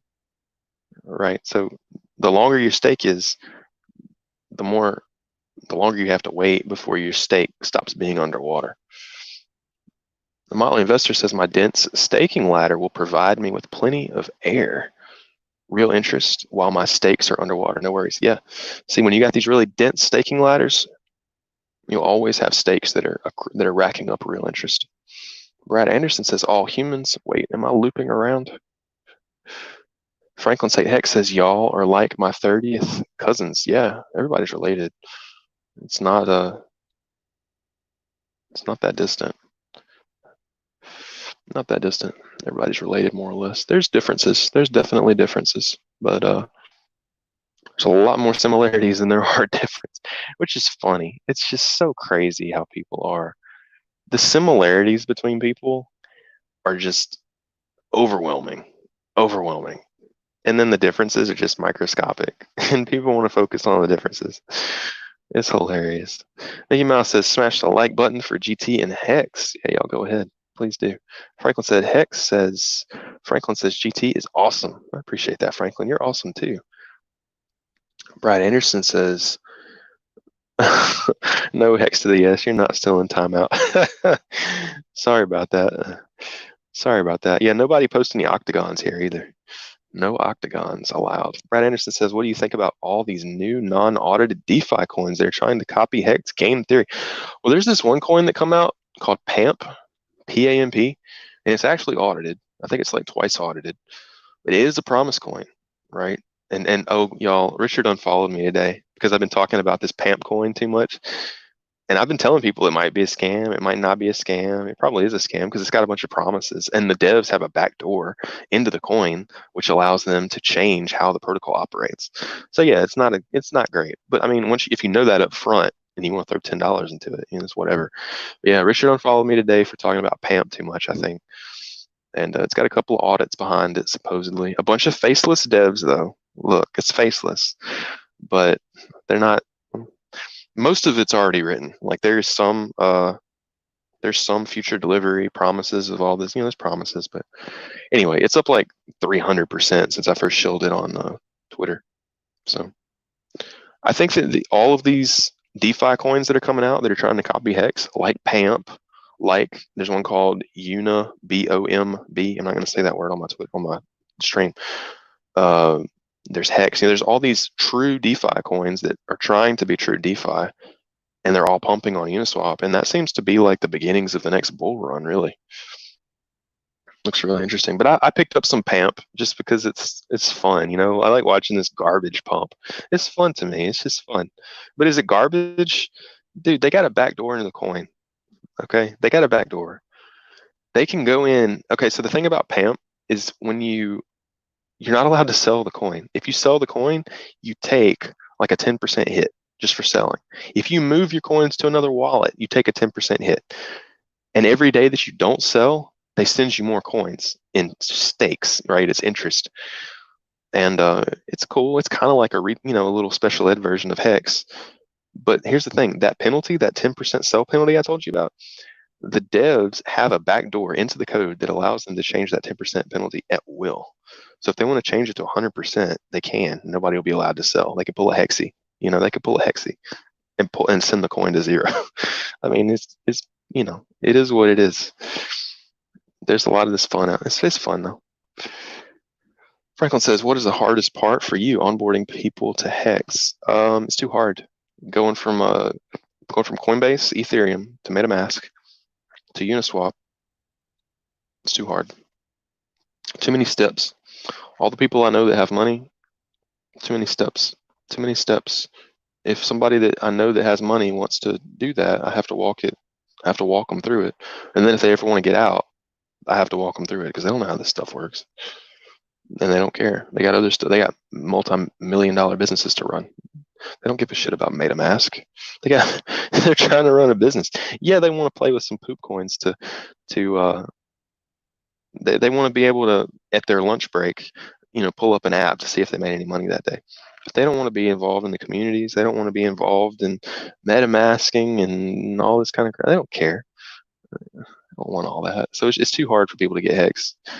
And specifically, the people that would be really good at Hex are the people that don't want to be involved with the community. It's the people that don't want to be involved with crypto communities at all, because those are the best holders, because they get it and they're like, okay, I forget about it, and they don't look at it anymore. That's the best kind of people to have in Hex, is because they're not going to sell it. Because number one, they probably don't even know how to sell it. It's too complicated, and they just don't. They would like to be able to pull up a stats page and say, oh, cool, I made some interest today. Oh, okay, and forget about it. I'm not going to sell it. Breezy says, what does GT mean by underwater? Meaning if you in-stake, the penalties aid in the principal. Exactly. So if you're sitting in a situation where if you end your stake and you don't even get your entire principal back, that's an underwater stake. That's an underwater stake. And which is what all stakes that are set beyond 2 years right now, they're all underwater. McBreezy says, Moon, big payday, educated guess. Yeah, maybe. I don't know, though. I think people might sell. They could sell. They could front run selling in front of the big payday because they're worried about that massive inflation spike. But then when that massive inflation spike actually doesn't do anything, it'll bottom right there. Boom, bottom. I think that is very possible.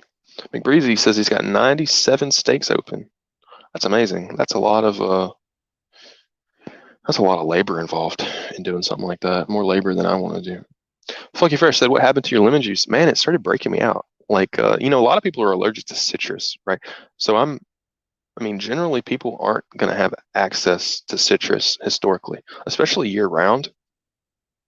Citrus is not something, like my ancestors are, some of them are from, probably Germany, and some of them are from United Kingdom, and some of them are from Italy.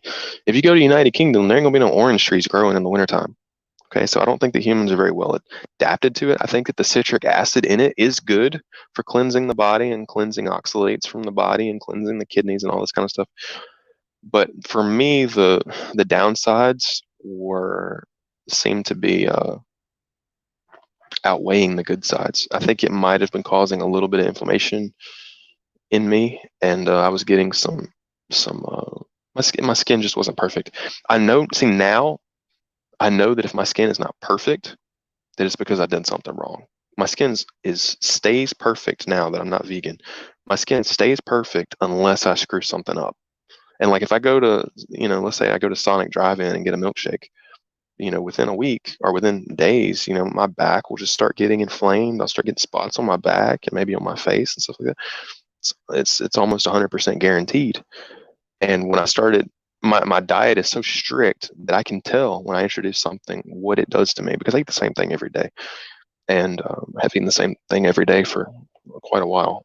And when I introduce the lemon juice, I can tell it's not very bad. Like, it's only a very minor amount of inflammation in my skin and stuff like that. It's not a lot, but it's enough to notice. It's enough to notice. And so I've stopped for now. I like it. I like the taste of it. I like it if it's cleansing, but it messes my skin up. And I don't like feeling pain in my skin. Like if you have acne, you will randomly feel sharp pains on your skin from where there's a bump or something. It's uncomfortable. I don't want to deal with that. And not only that, but the thing about acne, and you've got to be very, very observant of something like this. If you've got some type of inflammation on your skin like that, you can only imagine what it's doing to your insides. What is that doing to your cardiovascular system? Are you getting inflammation in your cardiovascular system? Are you getting inflammation in your intestinal tract? Are there other random parts of your body that are being inflamed that you can't see? You got to think about that. You got to think about that. Your skin is a reflection of how things are going inside of you. So you got to be cognizant of that. Terry White says, if someone makes away with all the OA, it will be good for HEX by getting this issue out of the way for once and for good. I don't think so. I think the OA probably has some strategic purposes that we're not necessarily aware of. And I think it's probably a good thing. I don't think that the OA is a bad thing. The OA has been extremely respectful of the ecosystem so far. And I can't hit that home enough. The OA, bar none, has been respectful of the community to an overwhelming degree. They've done nothing negative. Nothing. Dollar is basically digital currency, and the Fed doesn't control it. I disagree. McBreezy says, learn via experiences, fellas. Johnny Sachs says, start with the double spin problem when learning crypto. Yeah, it's a good thing. Yeah, the 51% attack, that's a good thing to learn. If you learn why Bitcoin was, there used to be a Bitcoin YouTube channel called World Bitcoin Network. It was pretty good. It did a lot of good explanations. You might want to look at that. I think it's hard to find on YouTube now. I think he deleted his channel or something for some reason. I don't know why. Terry White says, take Ivan on Tech's course to learn how to become a dev. Okay, I don't know anything about that. GK says, is it possible for HEX to get on TRX and ADA as well? Probably. Why should it just be stuck on ETH? Yeah, so it can look, it can go over to those, but here's the thing, you end up forking the network when you do that. So you create a Bitcoin Cash or an Ethereum Classic situation. There will be two hexes because you can't kill the old network. You can't, like what we're on right now, HEX version 1, you can't kill it. It's not going to go anywhere. You're always going to have it. So if you want to airdrop onto TRX or ADA, or if somebody wants to do that, yeah, you can do it. But are you going to split the community when you do that? And we already had this discussion about community anti-fragility. Community is everything. So if you want to split the network like that, you could fracture the community. And I don't think you can fracture the community. Well, you actually wouldn't fracture it. Let me think about it more. You couldn't really fracture the community because everyone would have stakes on the TRX network, on the ADA network, and on the Ethereum network. So their money would just get tripled. And they would have a vested interest in all of the networks surviving, maybe. But then someone would argue that you're diluting the brand. It's hard to say. I don't think any of that's going to happen because I don't think whoever is behind the OA has any interest, or Richard or whoever's in control of it. I don't think they have any interest in fracturing the network like that. I mean, Breezy says, Microsoft, what? Oh no, where'd my space go?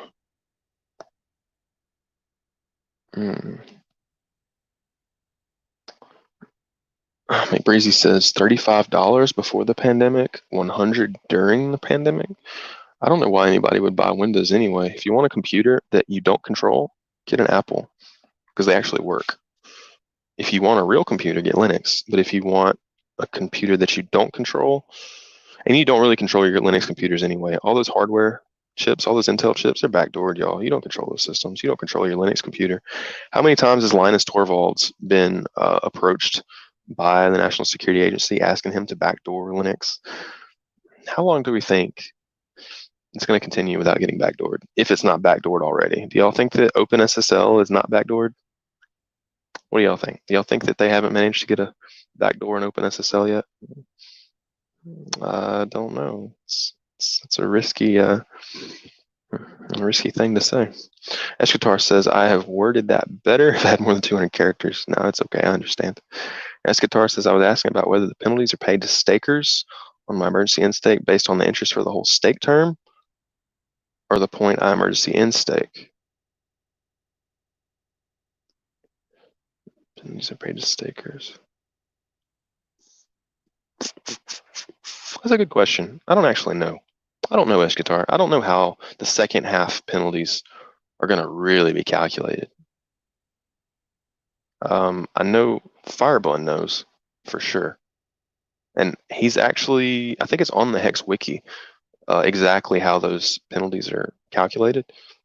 I just don't know because I haven't cared that much because it doesn't really affect you, right? So let's say that somebody does early in stake and the penalties go out. The penalties are going to be so diluted among everybody that you're not really going to, I mean, let's say that you know how the penalties in the second half of a stake are distributed or generated. It's not really going to help you that much. It's kind of like, are we living in a simulation or are we not living in a simulation? Regardless of which it is, it's really not going to change your life that much. So I don't really put a whole lot of interest in thinking about it. It's kind of like the Bitcoin free claim code. It's not going to affect me anyway, so I don't ever put any energy into learning how it works because I don't care. Hex to the yes, no, you're not in timeout. You should be good to go.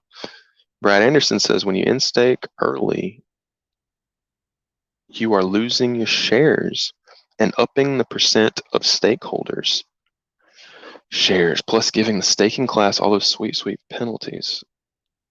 Upping the percent of stakeholder shares? I don't know what that means. McBreezy says he's going to review PAMP. Yeah, it might be a scam. It might not be a scam. I really don't know. It's just, to me, it's just a fun play toy. It's a promise coin. It's a promise coin with faceless devs. Where have we seen promise coins with faceless devs before, guys? I remember this coin recently called Hexy that was a promise coin that had faceless devs, and it went to 0. So that may happen with Pam. Johnny Sachs says Peter Schiff's latest guest spot on Joe Rogan was good. Crypto community doesn't like that he hates Bitcoin, but he's on point. I like Peter Schiff a lot. I've been watching him for years. I think he's a really good guy. I think he's right about a lot of stuff. He's just religious about gold. I mean, here's the thing. Then I discussed this in the last video about community anti-fragility. Money isn't real. Gold, the value of gold is not real. Gold doesn't actually have any value. It's made up. Gold has value because people believe it has value. But Peter Schiff wants to believe that an internet currency is different. Look, I believe, and I'm incorrectly using the word Ponzi scheme here, but I believe that all money is not a Ponzi scheme, but it's made up, right? You have to build on top of other people, and all those people below you have to believe that the money is actually worth something. That's how all money works, including the only true money, gold. Gold works that way too. Gold only is worth something because everybody believes it's worth something. Same thing with cryptos. The problem that Peter has is he believes that gold is somehow different from cryptos when it's not. It's just as worthless as cryptos. He can't figure that out. And he's got some good points. He makes the point that you can make a cup out of gold. Yeah, you can make a cup out of gold, but does that make gold worth $1,800 an ounce? Its ability to be molded into a cup? Come on, get real, man. Ain't nobody using gold to make a cup. And that's like actually his argument. He actually uses that as an argument that you can use gold, you can mold it into a cup. Come on, man. Nobody cares. Justin F., in your opinion, after big payday, what will be the incentive to stake? I'm asking because of supply demand. So at the moment, there is demand due to big payday and referrals. Okay, in your opinion, after big payday, what will be the incentives to stake? The incentive to stake will be to collect interest. Same incentive as there is right now. So the incentive right now to stake is to make massive amounts of interest over long periods of time.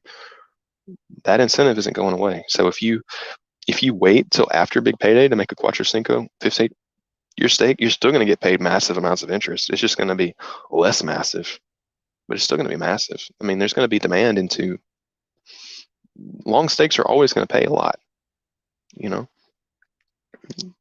It's not going to change. I mean, Breezy says the possible interest rate after BPD is still highly attractive. Exactly. Well said. The interest rate after is still going to be massive. It's just going to be less massive, but it's like 10,000 eggs, 5,000 eggs. I mean, it's still huge. At the end of the day, it's not going to, and I don't think those are real, but I think what would happen is a 10-year stake would go from like 80x to maybe 40x after big payday. If you start your stake after big payday, it'll drop from 80x to 40x. I would assume that's how that works. So, I mean, 40x is still a big pump. I mean, that's still bigger than anything else out there. Justin F. said, you really opened my mind now, knowing your principal won't get hit after 50% of the time. That's exactly right, Justin. After 50%, as long as your stake is 180 days or greater. Now, if you have a 100-day stake, at day 50, it doesn't all of a sudden come out in the clear. You still got to wait until day 90. But if your stake is 180 days or greater, once you hit 50%, that stake is free and clear. Free and clear. All you got to do is pay the gas, and you get your whole principal back plus interest. And every day that you wait, you get more interest, and the amount of interest that you get goes up every day because your percentage of the share pool is going to constantly go up every day. So I think that's how it works. Sometimes I lose my train of thought, especially when I'm reading a bunch of comments. Yeah, because over time, your portion of the share pool is going to go up because everybody else is going to be in staking around you. And when people are in staking around you, they're going to be destroying those shares. So when other people come in to stake, yes, they will be able to restake, but they will have a smaller number of shares because the share price will be elevated compared to the people that just in staked around you.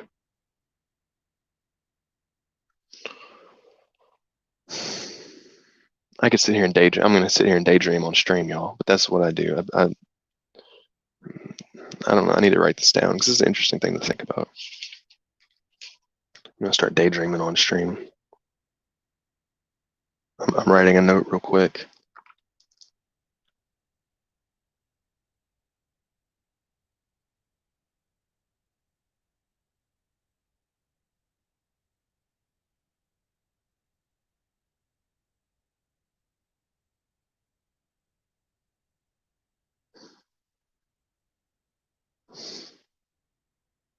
Sorry, guys.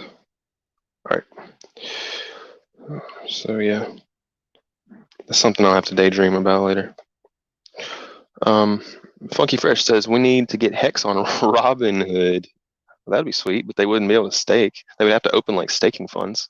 So if you get up on Robinhood, you're gonna have to they're gonna have to create a fund, like a staking fund that you can buy or something. I mean, it like defeats the purpose. It Hex doesn't have a unless all they want to do is just ride the coin itself and be dependent on people out of the Robinhood ecosystem that are staking. If they want to be dependent on that, they can. Funky Fresh says, yeah, it's probably best to use in moderation, but lemon juice is supposed to have some awesome bacteria in it. No, lemon juice is pasteurized. And for balancing your gut, no. Mm. No, sir. Lemon juice is pasteurized. That's why when you buy the little lemon juice bottle, it's got a little plip, plip, plip, like a little Snapple cap on it. That cap, you notice how it's tight? It's sucked down to the bottle. That's because they heated the bottle. It's because they heated the bottle and then air came out and then they closed the cap and then it's sucked together. It's pasteurized. Uh, I think that the probiotic um, angle is probably not true anyway. The gut microbiome is extremely complicated. Anybody that pretends that they know what's going on in there is probably lying. Anybody that says, yeah, lemon juice fixes your gut microbiome, they have no idea what they're talking about, in my opinion. Brad Anderson says, thanks, GT. I've been eating more steak recently. Ooh, tasty. Brad Anderson says, underwater just means you shouldn't early in steak. Yeah, exactly. Don't early in steak until you get to 50%. But then once you hit 50%, why would you early in steak? Because every day you're getting compounding free interest. Like, why would you early in steak once you start actually getting compounding free interest? It doesn't make any sense. If I was going to early in steak, it would be here in the first half of the steak when it's not doing anything. I'd be like, well, this is not doing anything. This is a waste of money. Why do I have this steak that's not actually gaining any interest? That's when I would be in staking. But then once you get into the second half, that's when the fun starts. Why are you going stake in the second half? That's when it starts getting fun. That's when you start really getting the money. Molly Investor says a little off topic, but I was watching an old Richard Hart video when HEX was called Bitcoin HEX. I'm grateful for us shedding Bitcoin in the name and becoming just HEX. I believe as small as that one, wait, where'd we go? As small as that one change was, it might help the last crucial piece needed for HEX to finally flip Bitcoin as the number one crypto. It's a good point. I don't know why Bitcoin was ever in the name in the first place. I guess it's because Bitcoin free claimers were allowed to claim it. That's why they had Bitcoin in the name. That's all I can guess. Brad Anderson said Ivan on Tech's recent videos are the ones that are promoting all the new DeFi coins that are copying Hex's game theory. It sounds like he is explaining Hex, but only mentions the other ones. And what's funny is people like some of these big names, like Crypto Wendio, she's starting to promote PAMP. I saw her in the PAMP Telegram channel today. This girl's hyping a coin like PAMP, which I own some because why not? But she's hyping a coin called PAMP that has obvious backdoors in it and obvious promises and faceless devs, but they won't represent Hex, which doesn't have backdoors, doesn't have faceless devs. Well, actually, it does have one faceless dev, but that's beside the point. I just don't understand how these people are going to talk about PAMP, but they're not going to talk about Hex. It's crazy. Mickey Mouse has smashed the like button to support GT and the Hex project. Appreciate that, Mickey Mouse. McBreezy says, I wonder if a split like-dislike ratio boosts engagement. I don't know. I have no idea. Hit whichever like. You can hit like, you can hit unlike, whatever you want to hit. Alan Bittner says, we're living in a simulation for sure. Yeah, especially if Hex goes to 50 cents. We're definitely living in a simulation. I feel like what's going to happen is the simulation is going to kind of play a trick on us.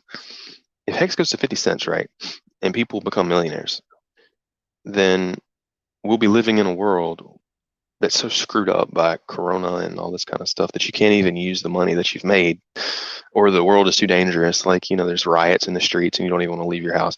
Y'all notice, like, Elon Musk, he's building this Cybertruck for a reason. The Cybertruck is armored. He's not doing that for fun. He's doing that because we have an unstable future ahead of us. They're building the Cybertruck because people are going to actually want armored vehicles in the reality that's coming. And it's going to be interesting because we're going to be living in a reality where you need to drive an armored car. Like, is money going to be worth much in that situation? Like, what good is it going to be to have money when you have to have an armored car just to go anywhere? I mean, it's going to be kind of a weird dichotomy there. That the simulation may play an interesting trick in that situation.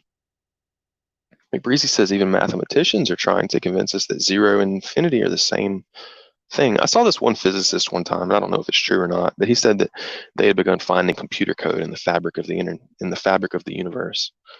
I don't know if it's true though. Johnny Sachs says it's a misconception that BPD is just a quick way to double people's money. In fact, its purpose is for the share price to be driven up faster to disincentivize early in staking. Okay. Let's say HEX Hulk smash the like button. McBreezy says, no worries, GT. I'm willing to wait a bit for your considerations. I'm just a staff accountant. What are we talking about, McBreezy? I don't understand. We just had over 100 people in the room a little while ago. That was really cool. Very cool, guys. And I appreciate all of you hanging out and asking questions and talking. And y'all run this show. You know, all these shows are run by y'all. Funky Fresh says fresh squeezed lemon juice. Oh, okay. The protagonist, yeah, I guess fresh squeezed lemon juice probably would have it. It would be more prone to have bacteria in it. I don't know if it necessarily does. I guess it does. It could. Definitely could. The protagonist says, GT, what do you think of the crypto community in general? Toxic. Are there way too many people wanting to get rich quick? Yes. And does HEX need more traditional minded investors? Delayed gratification. Yes, yes, yes. So the crypto community in general has become a bunch of look, the crypto community in general is not as smart as it used to be. You know, back in like 2013, everybody that was in it was freaking smart. It was all computer science people. It was a lot of, I mean, not all, but it was all like silverbug type people, like people that were looking for sound money, or it was coders and programmers.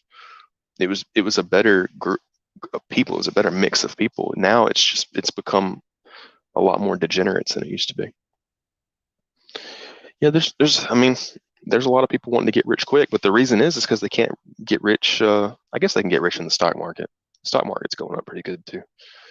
Breezy says that's a wonderful visual to imagine. Brad Anderson says the crews aboard ancient ships crossing the oceans got scurvy and died due to lack of citrus. No, it's not due to a lack of citrus. It's because they didn't have any good meat. All of their meat was old and dried. So meat naturally has vitamin C in it, number one. Number two, they were eating a bunch of crackers and bread. So when you eat crackers and bread, that sugar and the carbohydrates in the crackers and bread causes your body to require more vitamin C to survive, because the body just requires more vitamin C when it takes in more glucose because it can't recycle it. When you just eat meat, your body recycles vitamin C. I'm not sure what the exact pathway is, but that's why you have people that are on carnivore diets. They're not getting scurvy. It's because their body is constantly recycling the vitamin C that they already have, the ascorbate. That's why the people on the ancient ships got scurvy, is because they were eating a lot of bread. And if you eat a lot of bread, then you have to have a lot of vitamin C to compensate. They didn't get scurvy because they didn't have citrus. I promise you, my ancestors were not eating citrus in the wintertime. None of our ancestors were eating citrus in the wintertime, for the most part, to be honest. Probably even in the Caribbean type areas, because it just doesn't grow fast enough, and there's not a lot of it. You know, when you kill an animal, you can eat that animal for a year. You eat one citrus, okay, how long does it take the fruit to regrow? Is it the actual growing season? It's crazy. McBreezy says, I almost regret fully paying off my debt. Yes. Instead of buying billboards and message boards. Yes. I certainly could have handled the monthly payments for longer. Look, guys, nobody's paying their debt right now. People are going to stop paying their mortgages. People are going to stop paying their credit card bills. People are going to stop paying their student loans. If you're paying these off right now, you're making a mistake, because everybody else around you is going to be defaulting on all these payments, and you're going to be sitting there as the good guy. Look, I paid off my student loans instead of holding Bitcoin. I made the mistake. Okay. That was a life-changing mistake that I made. I would be ultra rich had I not done the right thing. So y'all don't make the same mistake. Everybody around you is going to be defaulting on their loans, and you're going to be the one good guy who's paying everything back in full. It's crazy. It's crazy. You're giving your money away. You're giving your money away. Funky Fresh says, or maybe it was actually the antibacterial properties of lemon juice. Yeah, lemon juice itself is probably antibacterial. And that is one thing that I will say about plants that plants are very good at is they're good at killing stuff. Uh, yes, GR vibes, even credit. Everybody's going to be defaulting on everything. They're going to be defaulting on their credit cards, their mortgages, their student loans, all of it. People are going to be defaulting on it, and you're going to be the one good guy who's paying the banksters, who's paying the JP Morgan back, who's paying back Bank of America. You're going to be the one guy paying them back. Why? When you could have bought crypto instead that did a 10,000x, it doesn't make a lot of sense to me. Why would you pay off a loan? And you're missing out. It's an opportunity cost, right? You're missing out on the ability to buy crypto. Now, a lot of people, they want really good. I don't feel like getting into that. Funky Fresh says, yeah. So the thing about, I always say that I don't think plants in general have any real beneficial properties to humans. What they do have is they have the ability to kill stuff, whether it be fungus or bacteria or viruses, or I don't even know if the virus is a little murky, but I know that plants can kill fungus and bacteria. So if a person is being plagued by a virus or a bacteria, yes, plants can be used to kill it. And it will make it seem like the plant was helping the person when all it was doing was just killing the stuff that was hurting the person. Can the plant actually be used to heal somebody? I doubt it. But it can be used to kill whatever is plaguing someone.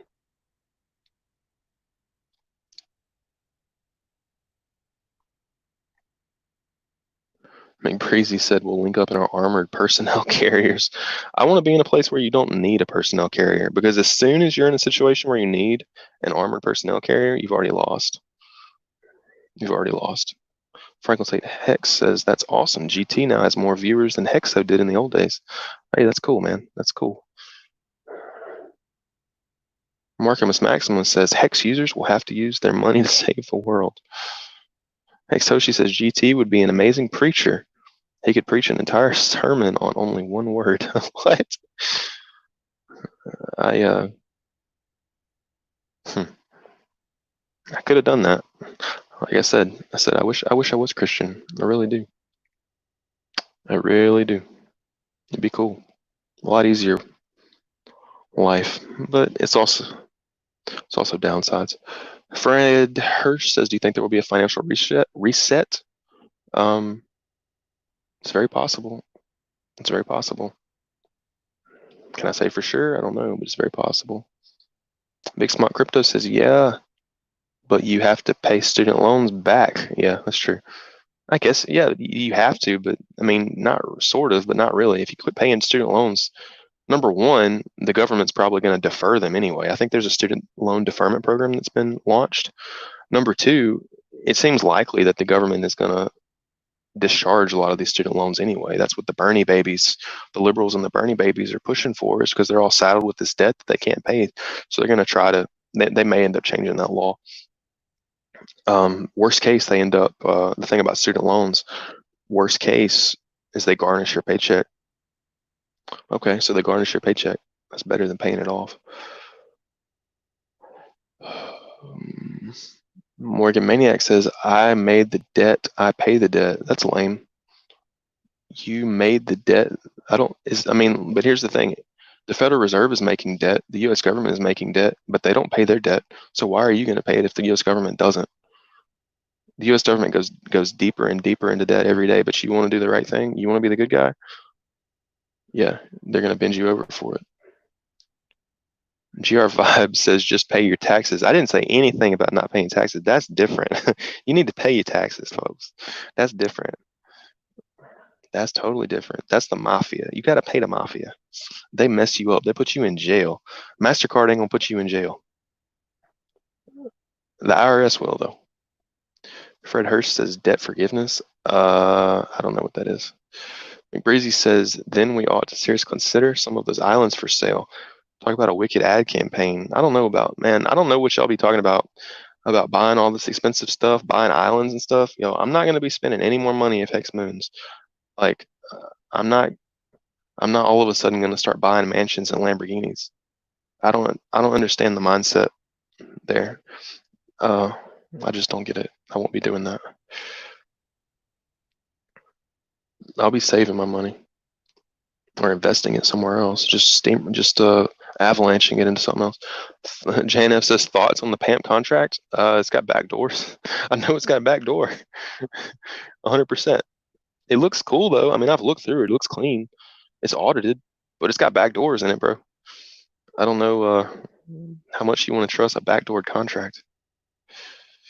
McBreezy says delusions of grandeur. Yeah, that's the thing that I don't like it when there's a lot of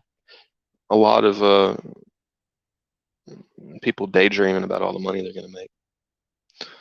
I like scenarios when everybody is just sad and destitute and feels wrecked. Like when you get to that point, that's when the price starts pumping. But when everybody's like talking about Lambos, I think it's I don't know. I don't think it's a good contrarian indicator. Archie says paid off my student loans a few years back. I'm sorry, so did I. Big mistake. One of the biggest financial mistakes of my life was paying off student loans. Huge mistake. Protagonist says, GT, we love hanging out with you like this. Let's do an Illuminati NWO stream. I don't like talking about that stuff that much, guys, about Illuminati and NWO and eating babies and stuff like that. I just don't like talking about it that much. Is it probably all happening? Yes. Is there anything I can do about it? Not really, unless I want to do something crazy, which I'm not going to do. Is it going to help me get more hex? No. The reason I like talking about the moon and Saturn and hollow moon and stuff like that is there the possibility that some of that stuff could affect financial markets? Yeah. I mean, you can look at people have done a lot of study, like trying to study moon cycles and correlate it with the stock market. That's the only reason I'm interested in that stuff.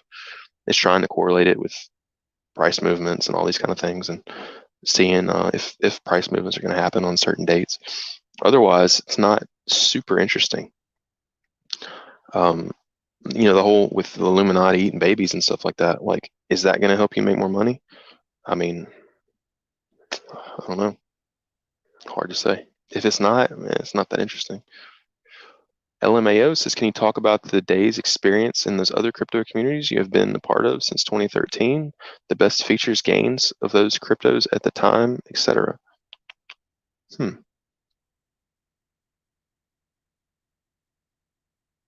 Hmm.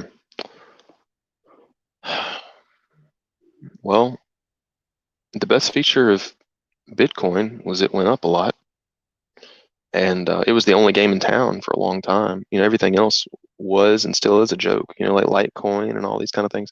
They always played second fiddle, and they were always jokes. Um, Bitcoin had a lot of Okay, so Bitcoin was kind of like Hex in the way that we have a lot of really nice software that's being released for Hex.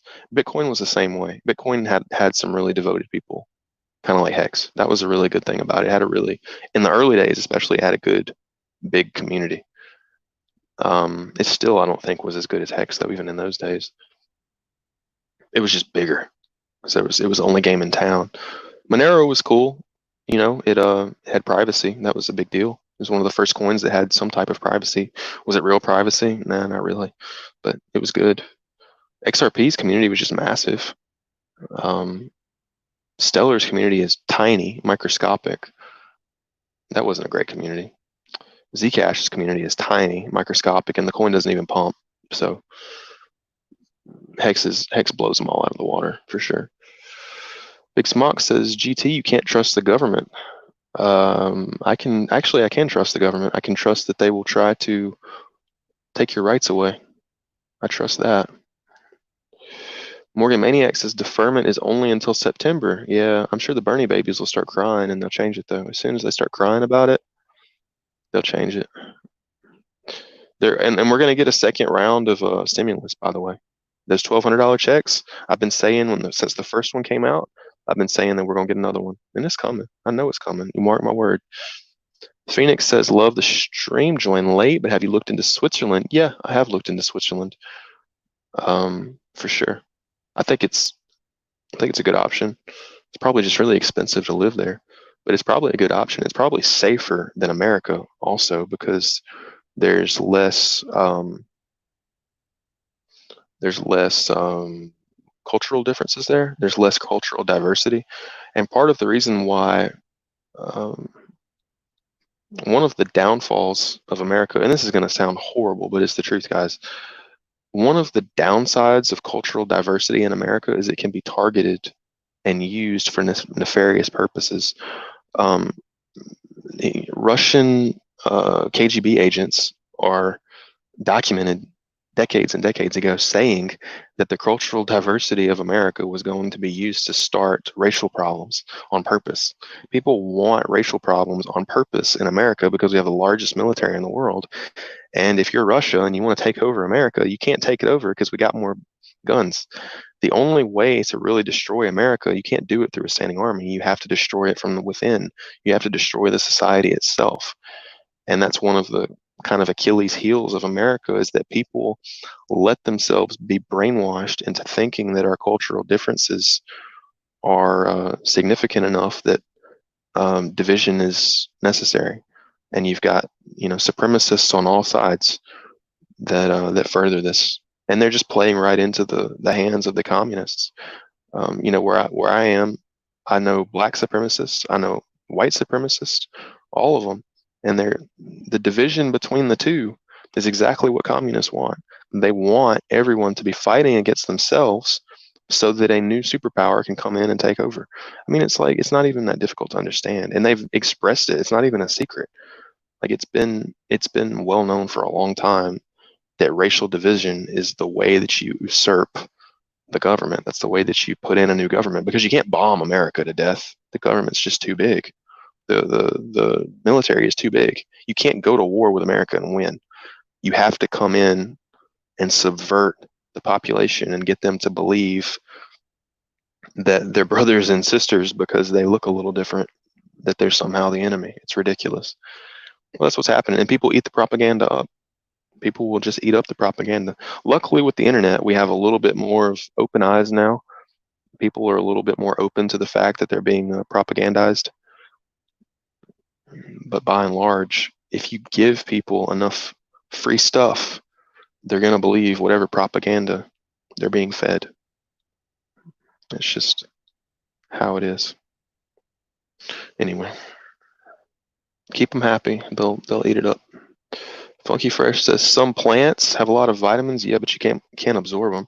And minerals, yeah, they're not bioavailable. And even some natural plant pesticides that technically try to kill you, yeah, that's true, can have very good effects on a process called hormesis. Yeah, well, the same vegans that proclaim that hormesis is a good thing will say that the hormesis that comes from charred hamburgers is somehow toxic. So the hormesis that comes from plant pesticides is good, but the hormesis that comes from charred hamburgers is toxic. That's vegan logic. They literally say stuff like that, and it's totally retarded. It's totally retarded. Yes, there's vitamins and minerals in plants. It's not bioavailable. You can't get anything out of it. Why? Because we don't have fermenting guts. We're not cows. We're not goats. You can't do anything with it. It's just going to pass right through you and cause intestinal inflammation on the way out. Morgan Maniac says, I'm a good guy, GT. I'm sure you are. I bet you are a good guy, Morgan Maniac. I believe you. What's good, Mr. G to the T? What's up, Jack Marius? How's that big telescope doing, my man? I hope you got to see some comet. I know you did. You got to see some of that bright comet.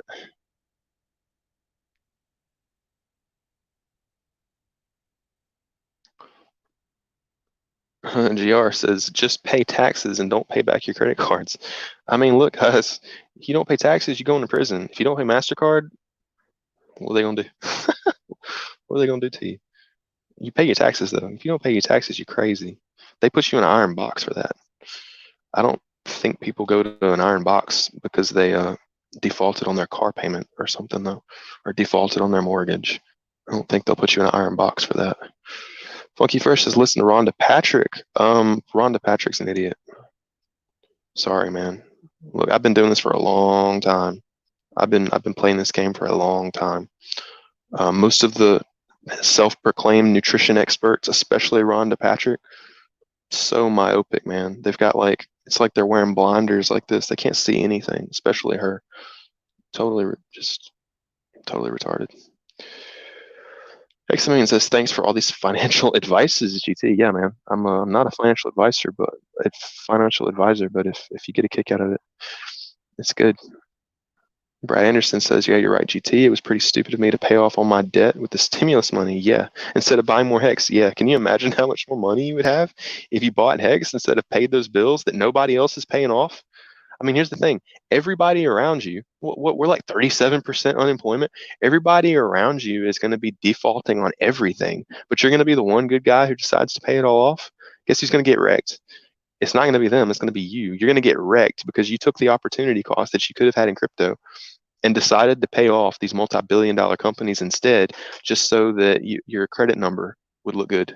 Your make-believe credit number would look good. Let me tell you something. That little credit number doesn't mean anything unless you're trying to take out loans. If you don't need loans, if you've already got money and you don't need loans, that little credit number ain't gonna do nothing for you. It's really not, unless I don't know, maybe a rental car place might check your credit score before they rent you a car or something. Funky Fresh says she says yeah, this is so bad. She says you have to be juicing pounds of spinach every day to get problems from oxalates. That's not true. That is total lie. She's a total liar. Oxalates bioaccumulate in the body. So you know how when you eat tuna fish, they say don't eat too much tuna fish because it's got mercury in it? The reason it's got mercury in it is because mercury bioaccumulates in fish. You know what else bioaccumulates in humans? Oxalates. So anybody that tells you to eat spinach or almonds or almond milk is they're either ignorant, which is 99% of the time, or they're evil, which is mostly none of them. They're just ignorant. Rhonda Patrick's a great example of ignorance. She's telling people to juice all this stuff so it'll bioaccumulate in their breast tissue. Like they are literally finding oxalate crystals in breast tissue in breast cancer. Like it's not necessarily a one-to-one causation, but they're finding oxalate crystals deposited in these tissues. It's not good to have these crystals everywhere. It's just not. Spinach is toxic. Don't eat it. Anybody that tells you it's not, be questionable. Fred Hurst says debt forgiveness is wiping the slate clean for everybody who carries any debt, throwing it back on the bankers. Yeah, I don't know if that's going to happen. Yeah, I don't know if that's going to happen. I think the bankers like their power. They like everybody believing that they need to pay back their debt. Archie says they're the mafia of the IRS. Have you seen how many rules there are for tax? Yeah, it's actually impossible to follow the tax code. They make it ultra complicated on purpose so that if you do anything that they don't like, you're always breaking the tax law. Always. It's so convoluted and so complicated that you're always doing something wrong so that if somebody really wants to put you in jail, they can, because they can get you for tax fraud, because they can find some obscure tax law that you're missing out on, or at least if they're not going to put you in jail, they can at least cause a lot of problems over it. It's Ron Paul Jr., Rand Paul has talked about this before. You know, the IRS, I think, came after Rand Paul at one time. Yeah, the IRS does not play. Funky Fresh says, oh, I don't like talking about the IRS. It's not a nice conversation. Not good table talk. Funky Fresh says, she says you have to juicing pounds of spinach. Okay. The goal is to be rich, not look rich. Exactly. I don't have no interest in looking rich and driving Lambos. Hexanaut says, what's up, bro? Good to see you. What's up, Hexanaut? Good to see you, man. Good to have you.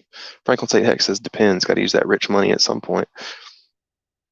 Yeah, I'd buy farmland or something. Brad Anderson says, all the popular YouTubers seem to like promoting pump and dumps because it helps their YouTube profits. Okay, that's a good idea. That's a good, I hope they're making money off of it. Brad Anderson says, Adrian Eisen says Hex is being attacked. I think I unfollowed him everywhere. I think he's autistic, because several of us have tried to reach out to him. Not everything that he says in his videos is actually accurate anyway. And several of us have tried to reach out to him, maybe to have us on our shows, maybe to have him on our shows, maybe to, ask what he meant by some stuff. And none of us have ever gotten a response from him. So I've unfollowed him everywhere. I'm not even watching his videos anymore. Franklin St. Hex says, the trick in this world is to go where you are treated best based on your values. Huh.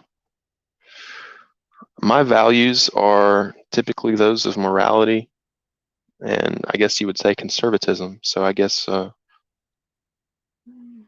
America is slowly not becoming the place for me. Archie says divide and conquer. Absolutely. Mickey Mouse says America is under emergency war powers. Yellow fringe on the flag. Fred Hirsch says, Brad Anderson, did you watch the video? It's being attacked by others gatekeeping HEX and haters bashing HEX on their pages. That's fine. It's fine if people are gatekeeping HEX.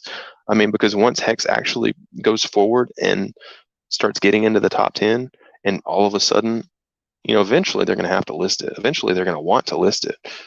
And people are going to wake up one day in CoinMarketCap, HEX is number 10, and they're going to be like, well, what is this? They're going to be shocked. Value brand, classic divide and conquer. Absolutely. Those who get it more than ever, and those who don't get it less than ever. Very well said. Very well said.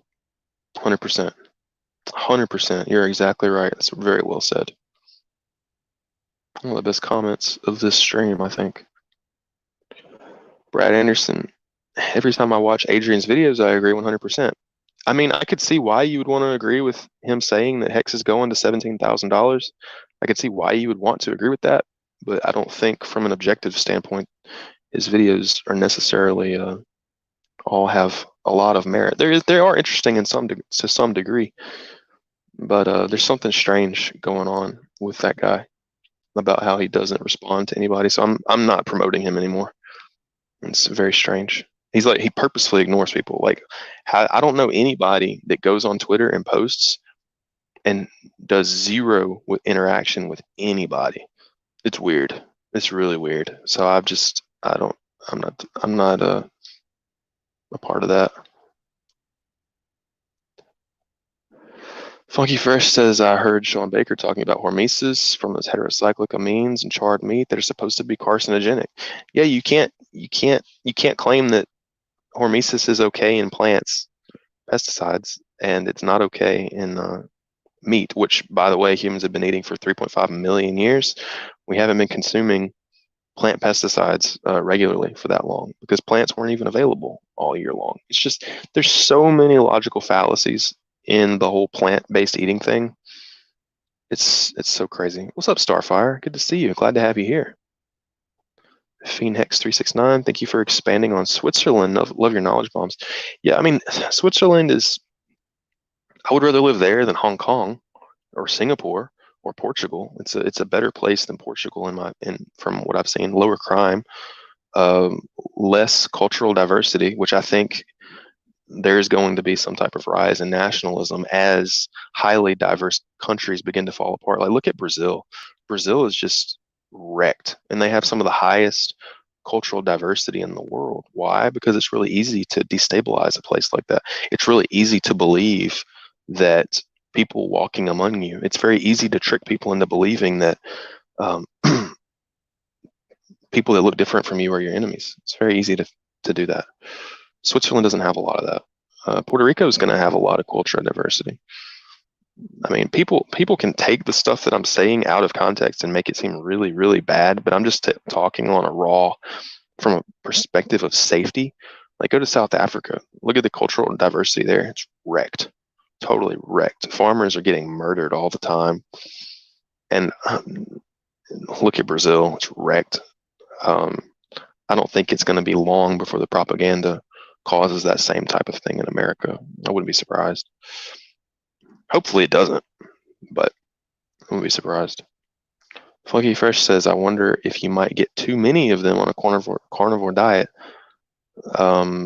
What evidence do you have that there are too many of whatever you're talking about on a carnivore diet, being that humans have eaten this way for 3.5 million years and done fine?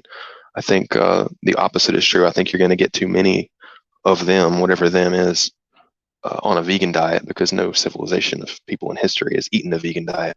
It's brand new, just invented in the last 100 years. And the people that are eating that way are doing terribly. I promise you. You take my word for it.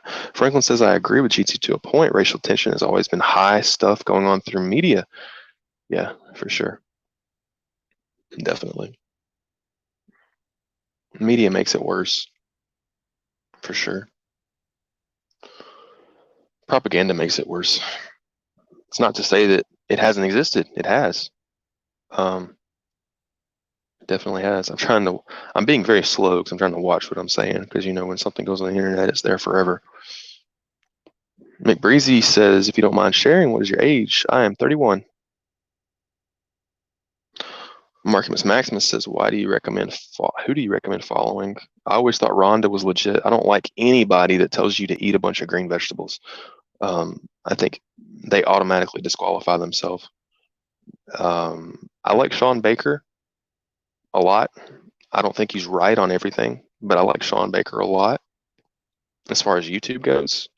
I think what you can do is if you're interested, you can follow Sean Baker, and then Sean Baker interviews everybody. He's got hundreds of interviews, and he interviews a lot of people that you might want to follow. So you can kind of pick and choose through them and see who you like. There's probably others that I'm missing, but he's kind of like the centerpiece of the whole movement. McBreezy says, I already paid my creditors. I'm sorry. Archie says, Peter Schiff's dad was in prison because of tax. Yep, he was right, though. And not only was he in prison because of tax, he was in prison for writing a book. He wrote a book declaring that the federal income tax was illegal. They told him to stop selling it, which is probably against free speech laws. It's a violation of the First Amendment of the Constitution. He sold the book anyway, so they put him in prison, and he died blind in prison. Look, y'all, if y'all ever think, here's the thing about Peter Schiff, y'all. Peter Schiff, he has an axe to grind, okay? His father died in prison because of the U.S. government. He was blind and immobile in prison, and they wouldn't let him out. He's something like 80-something years old, and he died in prison. Peter Schiff has a bone to pick with the people that did that. And I don't know if you'll notice, but you'll see that he is very motivated. He has a lot of fire and a lot of energy behind him. His dad was the same way. His dad was writing anti-bureaucratic books. He was talking, they both talk about how the IRS is an illegal organization. It's an unconstitutional organization. And they're right.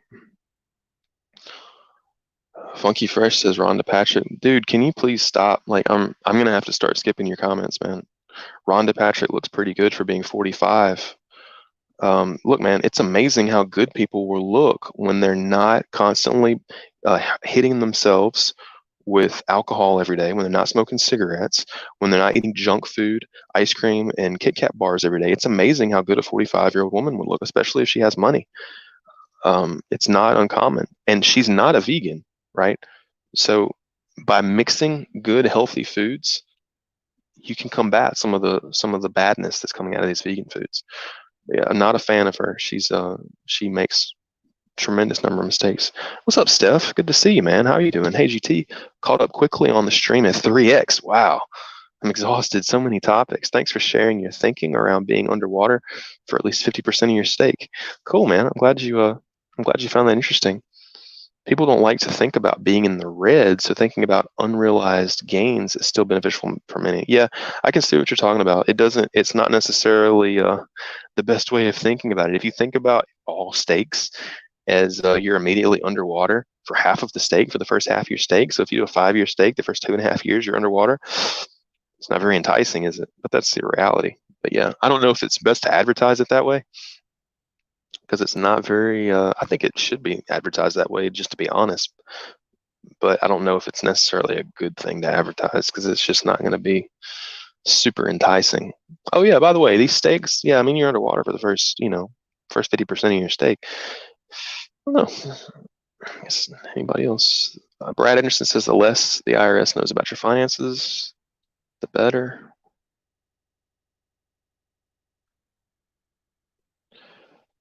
Into the Fire says Adrian doesn't engage with anyone. Yeah, it's intense. It is intense. It's very strange. I've never seen that in anything. Like, I've never seen anybody that just straight up doesn't interact with anybody. And if they do, I'm going to start thinking, this guy's thinking there's some autism going on. That's all I can think. Mark, like, why would you be on social media if you're not going to interact with anybody? Like, what's the point? You can just write a blog. You can write a Steemit blog or whatever. You don't have to use social media. You can just write a Medium blog. If you don't want to interact with anybody, you just write a website. But to get on social media and then purposefully ignore everybody who's asking reasonable questions, I don't know.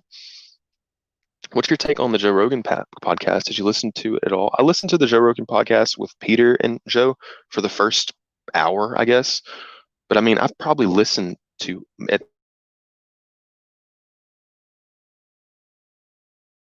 this point, crap, I got a call.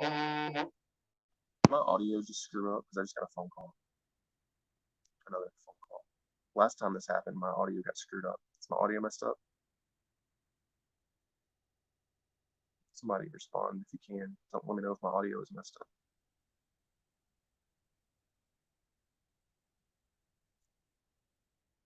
What do y'all think? Is my audio okay? I just got another call. Shit. All right, let me kill this thing. Let me kill this thing. I'll be back. I'll be back in a second.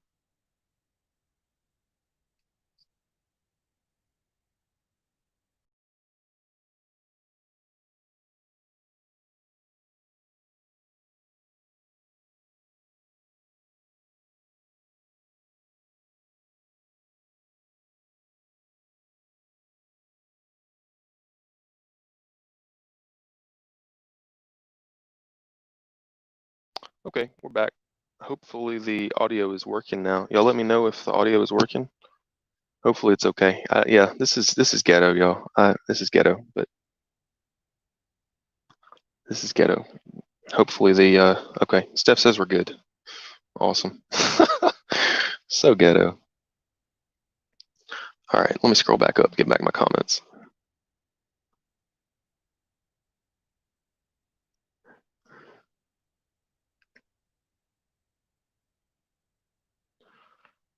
Yeah, but I've listened to hundreds upon hundreds of, gosh, probably 200 or 300 Peter Schiff podcasts at least. So once you've listened to that much Peter Schiff over the years, as I have, I mean, he's not presenting any new information on these podcasts. It's kind of like, okay, yeah. I mean, once you've listened to somebody that long, it's just there wasn't a lot new that was on the Joe Rogan podcast. Yeah, it was interesting. Yeah, he talked about some new things like PPP, the private payment provision or something. I don't know what it is, but this is all stuff. Everything that's happening right now, Peter Schiff predicted years ago. So none of it's new. Like nothing that he's saying on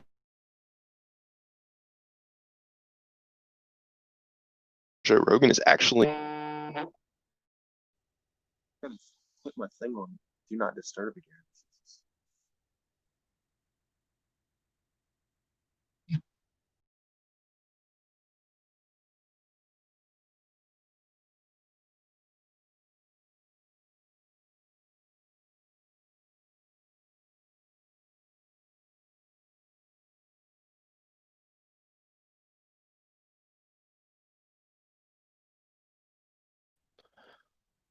All right, I'm on Do Not Disturb now, so I will be getting no anything anymore.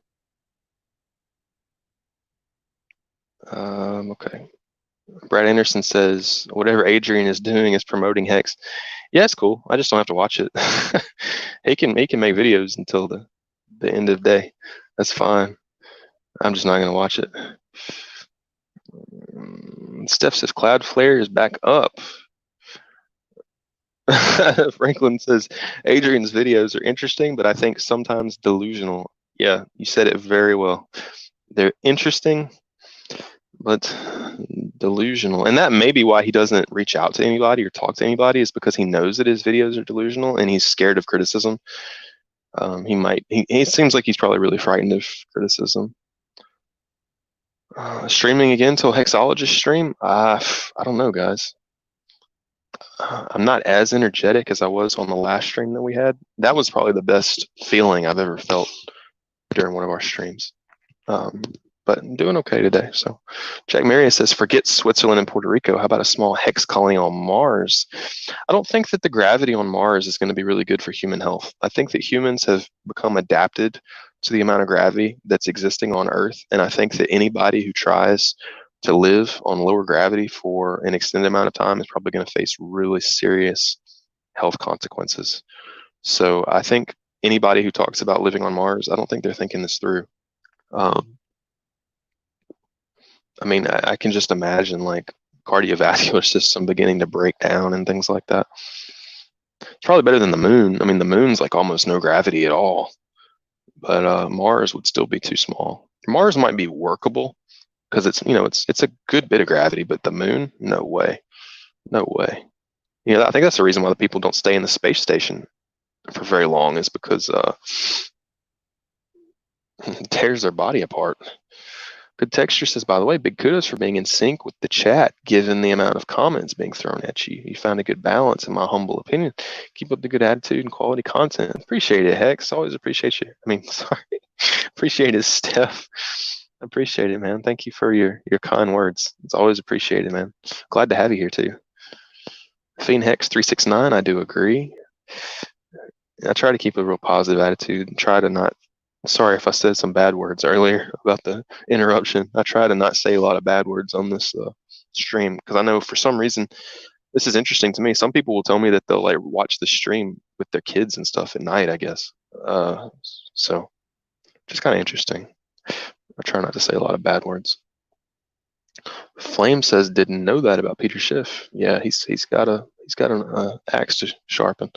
Dejalo says, hey GT from London, we have seen HEX posted all over our most popular newspapers and once on Sunday live. Please give shout out to all HEX community out there.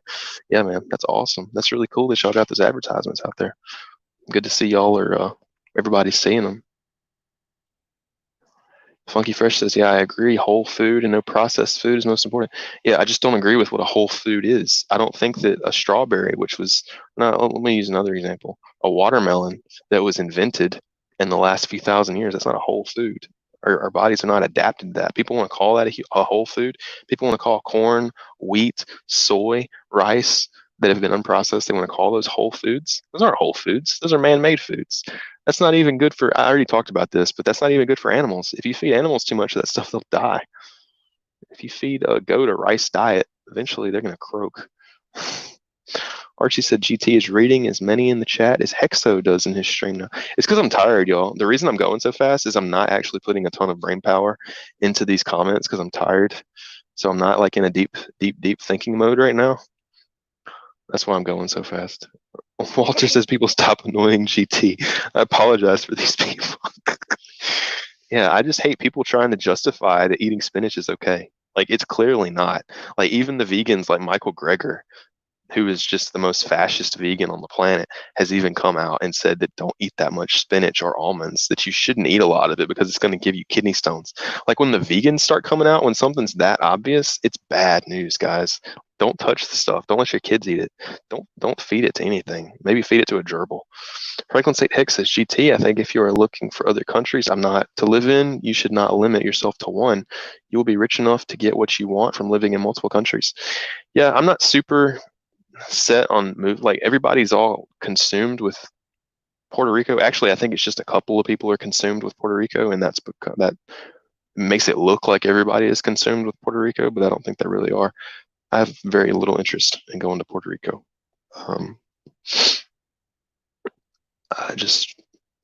I wouldn't like the limitations. There would be a lot of limitations.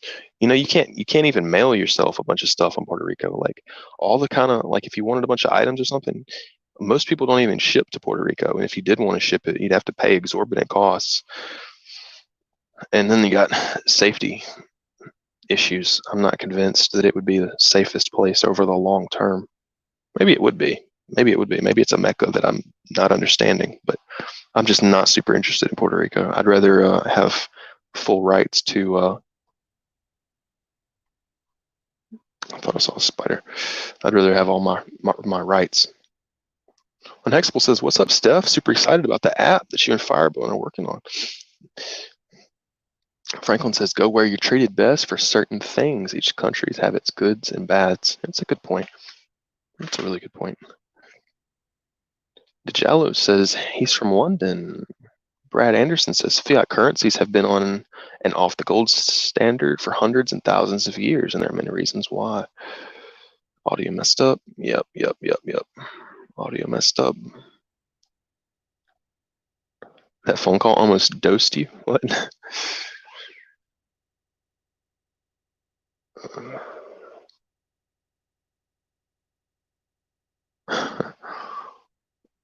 Walter says, "Come back. I'm sorry about Funky Fresh." I just look, people get really emotional and defensive about their food choices. And when somebody tells you a bunch of something that you like to hear, people are going to defend it.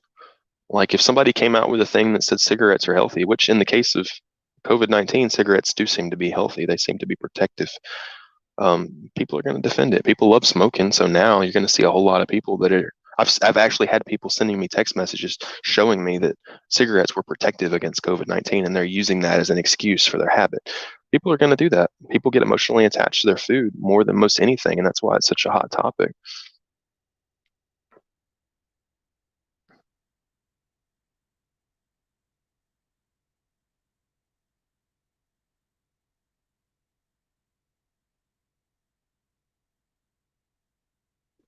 It's called today's Evening Standard is where the HEX ad is at. Hex Toshi says, "Go ahead and take that booty call." If if that's what the call was, I probably would have just ended the. I would have taken it, but it probably wasn't important. Funky Fresh. SW Carp says Adrian is getting hard to watch. Anyway, no harm on him. Yeah, it is getting hard to watch.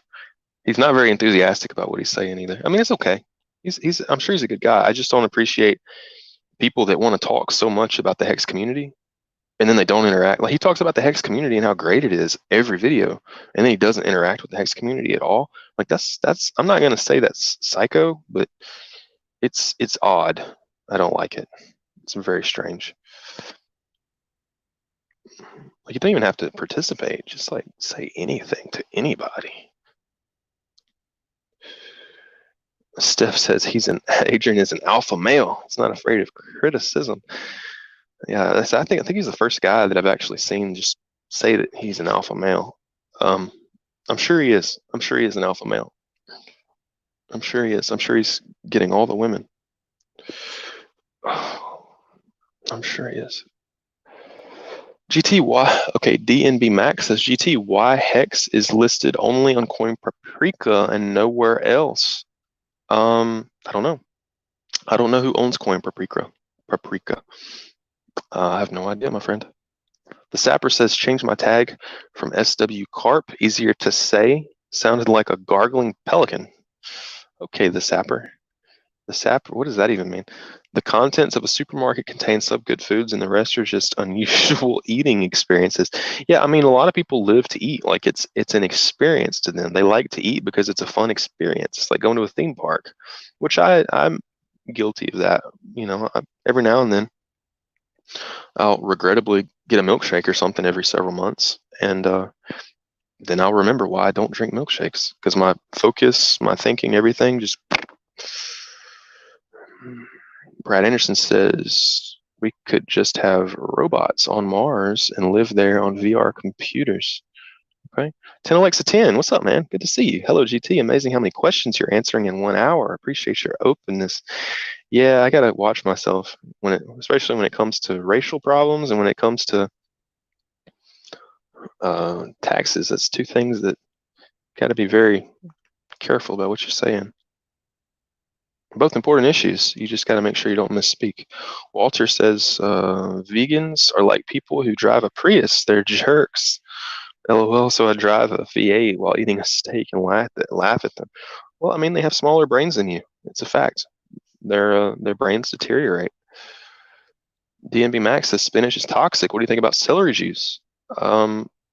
Celery is also toxic. I mean, it's loaded with pesticides. These things that people claim celery is making people healthy. It's the pesticides, the natural pesticides in celery. It's madness. I'm not a fan of it. Yeah, the reason 10 Alexa 10 that I'm going fast is I'm tired, and so I'm not actually putting a ton of thought into a lot of these replies. Normally, I like to think about the reply for a long time and consider it, slow down. But today, I'm just like running fast because I'm just not feeling. I'm not focusing today. I did all my focus at the beginning when we talked about the shares and everything. I did all my focus and now I'm just in freestyle fun mode. Franklin says I'm going to move to Puerto Rico and become a Portuguese resident. Sounds fun. Diego says I'll be waiting. GK says if Hex can do 10x from today to big payday, everyone should be happy. A 10x, that'll be 3 cents. That's pretty pretty far. Pretty good. That would outpace my model if it did 3 cents by big payday. I'm only seeing, I think, 1.8 cents by payday. That would be the model amount. Brad Anderson says, I lived in Tahiti for 10 years and it was really expensive. Okay. Northernmost Hexer says he has another name. He uses Telegram. Franklin says, so ready um, to go to Puerto Rico. Franklin says Alpha Big Dog. Brad Anderson says Foeen Hex 369 is in the comments now. Is that Adrian? I doubt it. I don't think he talks to humans. I think he just talks to non-live cameras. Justin F says I should be nicer though. It's an easier pitch to tell people about Hex stake over 90 days minimum, and no matter how long they stake it, they will get their principal back if held for at least 50% of the time. Yeah, if people do hold for at least 50% and they stake for 180 days or more, then they will get their principal back. McBreezy says, GT, ever heard of Sad Guru on YouTube? He has a lot of teachings on the web. Yeah, I used to watch him. I know people that like him. I've watched him before. He speaks so slow, though. I can't even pay attention. I can't watch the guy. He talks so slow. It makes me lose focus. Walter Aparicio says, I just don't know what to eat anymore. Everything is bad for you. Just eat meat. That's what humans been eating for 3.5 million years. And the meat has not changed that much. The meat in a cow is molecularly, it's going to be pretty similar to the meat that people were eating a long time ago. Franklin says you should start a nutrition channel on D Live. Yeah, it'd make a lot of people angry. Make a lot of vegans angry. I don't know why D Live though. There's not a lot of viewership on D Live. I think I would have a lot more viewers on YouTube. That's the downside of D Live is there's nobody over there. Walter says, what kind of meat do you buy your beef and chicken? What company? It doesn't matter the company. I don't eat chicken, by the way. I don't like chicken that much. I don't think it's not very nutritionally dense, and it's very high in omega-6 fatty acids. Doesn't have a lot of omega-3. I'd rather eat beef. I'm not super picky about company though. I mean, I just get what I can get. Is it whether it's grain fed or grain finished, really grain finished or grass finished? I just, if I can get grass, I will. If I get grain, I get grain. A lot of the people that scaremonger about antibiotics and hormones and all this kind of stuff, it's a lot of fear mongering. I wouldn't worry about it, right? And if you can eat grass fed organic, do it. But if you can't, don't eat Captain Crunch cereal if you could just have meat. Brad Anderson says, what do you think about the glyphosates in the corn and soy fed to beef? Yeah, it's a problem. It's not good, but I don't think that there's a tremendous amount of evidence that glyphosate is bioaccumulating in the cows in its complete form or in a dangerous form. It's certainly not good, though. Certainly not good, and I won't pretend it's good, and I won't pretend that current agricultural practices are good because they're not. They're not. But again, I'm not sure that there's any evidence that the glyphosate residues within cows are at any alarming level. Best to be avoided, though. They can that glyphosate is probably not good for you. Funky Fresh says you're supposed to eat a little bit of everything. Yeah, humans are omnivores. We're designed to flourish, or not flourish, but survive in very harsh, bad situations. So we can survive on a vegan diet for a time. I don't think we're going to thrive, though, and I would rather thrive. Humans are ultimately survivors. We have flourished through the aftermaths of volcanoes that blacked out the sky over the entire Earth. Some of your ancestors lived through that. They lived through blackened skies, and they survived. Why did they survive? Because we can survive on garbage. We can eat out of the garbage. We can eat rotten animals, believe it or not. We have stomach acid that's getting close to that of a vulture. We're designed to be able to eat garbage and survive, despite what people may have you think. We're survivors, no joke. But I'd rather thrive than survive. Sapper says, a combat engineer, okay. Franklin says, Adrian talks down on betas, yeah, for good reason. Lots of soy boys out there. Seems like they're growing. Justin says we need a PragerU type channel on YouTube where we can explain HEX in short 5-minute vids. I think there's some out there. The HEX clips. Check out HEX clips on YouTube. It's pretty sweet. Phoenix369 says I am PhoenHex on Telegram and Twitter. Never get time to communicate with the community. Franklin says try YouTube is better. Just want to send you lemons while you talk about food. Yeah, send me a bunch of ice creams while I'm trying to be healthy. Vince Chang says we should have a carnivore version of D-Live where we give different cuts of steak instead of lemons and ice creams. Hey, that would be cool. That's a good idea. Funky Fresh says grass finished organic beef is the best choice, I'm pretty sure. Yeah, I don't think anybody would argue about that. But I think it's probably better to just eat whatever kind of meat you can get than to eat, a diet of rice and beans. I'd rather eat meat for sure. Justin says, sorry, I'm back at like 1 hour, so my thoughts are super delayed. 10 likes a 10 says, no capital gain tax here in Switzerland unless you are a commercial trader, but you are getting taxed on your interest. Huh, okay, yeah. A good capital gains taxes in Switzerland for sure. Justin says, 100% grass-fed beef is the best. My family has a lot of cattle here in Texas. Cool. That's really cool, Justin. Funky Fresh says one of the best sources of protein. No, it's not one of the best sources of protein. It is the single best source of protein that you can possibly eat is what humans have been eating for 3.5 million years. It's not one of the best. It's the best. There's no substitute.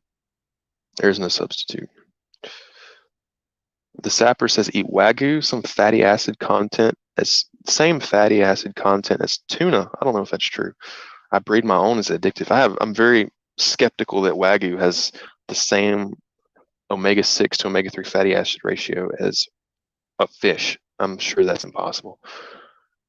Brad Anderson says, I've got some steak waiting for me in the kitchen, but I prefer watching this stream than going to fulfill my immediate carnivorous wants. Go GT and thank you. Yeah, man. As soon as it was 5:24 right now, I'm gonna go put 2 steaks on before Hexologist comes on because I like to watch Hexologist eating some steaks. I'm gonna do that. Justin F said we had ribeye and smoked beef ribs for 4th of July. Melts in your mouth. That sounds tasty, man. Funky Fresh says, beef can compared to other meats, relax. I'm not sure what you mean by relax. I think to relax, a person has to be excited, and I'm not excited. Archie says, GT, what about hemp seeds for protein? I do like hemp. No. It's not going to be as bioavailable. It's not going to be as complete of a protein as what you can get from beef. And I would not worry about it. Funky Fresh says, again, same comment. In order to relax, a person has to be excited. And I don't think anyone here is excited. I'm out of comments, y'all. I'm out of comments. It's done. I reached the end. I don't know what to do. I'm tired. I guess I can quit. I might quit. What do y'all think? Anybody else have anything to say? I'm out of comments. McBreezy says, success. You have won the stream. Yes, I conquered the stream. Yes. BPD, Franklin says, everyone should have a steak dinner. Yes. Flame says, what is your guilty pleasure food? I don't have a guilty pleasure food, but every now and then I'll eat some ice cream just to remember why I don't eat ice cream. Because, once you go carnivore for long enough, even the best ice cream on the planet tastes disgusting. No joke. Tastes disgusting. So, oh man, a bunch of comments came in. Yeah, grass-fed is best. Franklin says, what do you eat as a side dish with your steak? Butter and salt. Sometimes I've been putting butter on it lately. I don't know if I'll continue doing that, but I'll put butter on the steak and then real salt. This is the best salt in the world, y'all. If y'all ever had this, real salt, it tastes so good. It's so much better than the Himalayan salt. I don't know why. It's the best tasting salt I've ever had. Ballet Brand says, thanks for the stream. It's very educational. I'm glad you enjoy it, Ballet Brand. Dietary says, here in Ireland, all beef is grass-fed. All over the world, all beef is grass-fed. And the only beef that's not grass-fed is the beef that is fed a little bit of grain at the end before it's slaughtered. No beef is fed corn its entire life. all beef is grass-fed. I mean, it's like a myth. The full corn-fed beef that is fed corn its whole life, it doesn't exist. Into the Fire says, great show. Awesome, man. Appreciate it. I'm glad you were here and I'm glad you enjoyed it. Archie says, you're tired. Yeah, I'm tired. I've been tired since I started. But I've been putting this stream off for like 3 days. And I wanted y'all to have the info on the HEX super steak, super set. What am I trying to say? I don't even know anymore. Brian says, favorite cut of steak? Ribeye. Ribeye. I don't know what Delmonico is. It must be good if you're recommending it. Justin says, I'm just not hearing your answers. Thanks. Okay, cool, man. Brad Anderson says, do you think it would be great for HEX to sponsor the Hickok 45 YouTube gun channel? Hickok 45 here up in Tennessee. I guess. Yeah, that's a good idea. Yeah, Hickok 45 here. Start shooting HEX targets. If we could get him to use it, if we could get him to talk about it, yeah. I don't know if he would do it though, is the thing. Like just because you throw money at him, I don't know that he would necessarily accept it. It would be good though. Do it. Get Hickok 45 on board for sure. For sure. And he's got a lot of no coiners that are going to be following him, right? Which is it's a good thing. You want no coiners. Archie says I have iodized salt. Most of the iodine actually evaporates out of that salt because iodine sublimes. So your iodized salt really doesn't have that much iodine in it. Most of it probably sublimed out, to my knowledge. The iodine turns directly from solid to gas, and it's that's what I've heard. Now is it 100? If I tested it myself, no. Franklin says, how does cholesterol come into play with all that beef? Your body needs cholesterol. Every cell in your body needs cholesterol. And the modern day demonization of cholesterol is just another psyop to make people really weak. Because if you don't have a lot of cholesterol in your body, you're not going to be that strong. You're not going to heal very well. Marco Segui says, pizza and pasta always call my name. Yeah, I had some pizza back in February. Yeah, it was good. It was good. I actually did enjoy that pizza. I enjoyed the pizza more than ice cream. Funky First says, have you ever done a hardcore prolonged fast? Yeah, I've done water fasting until I can't move.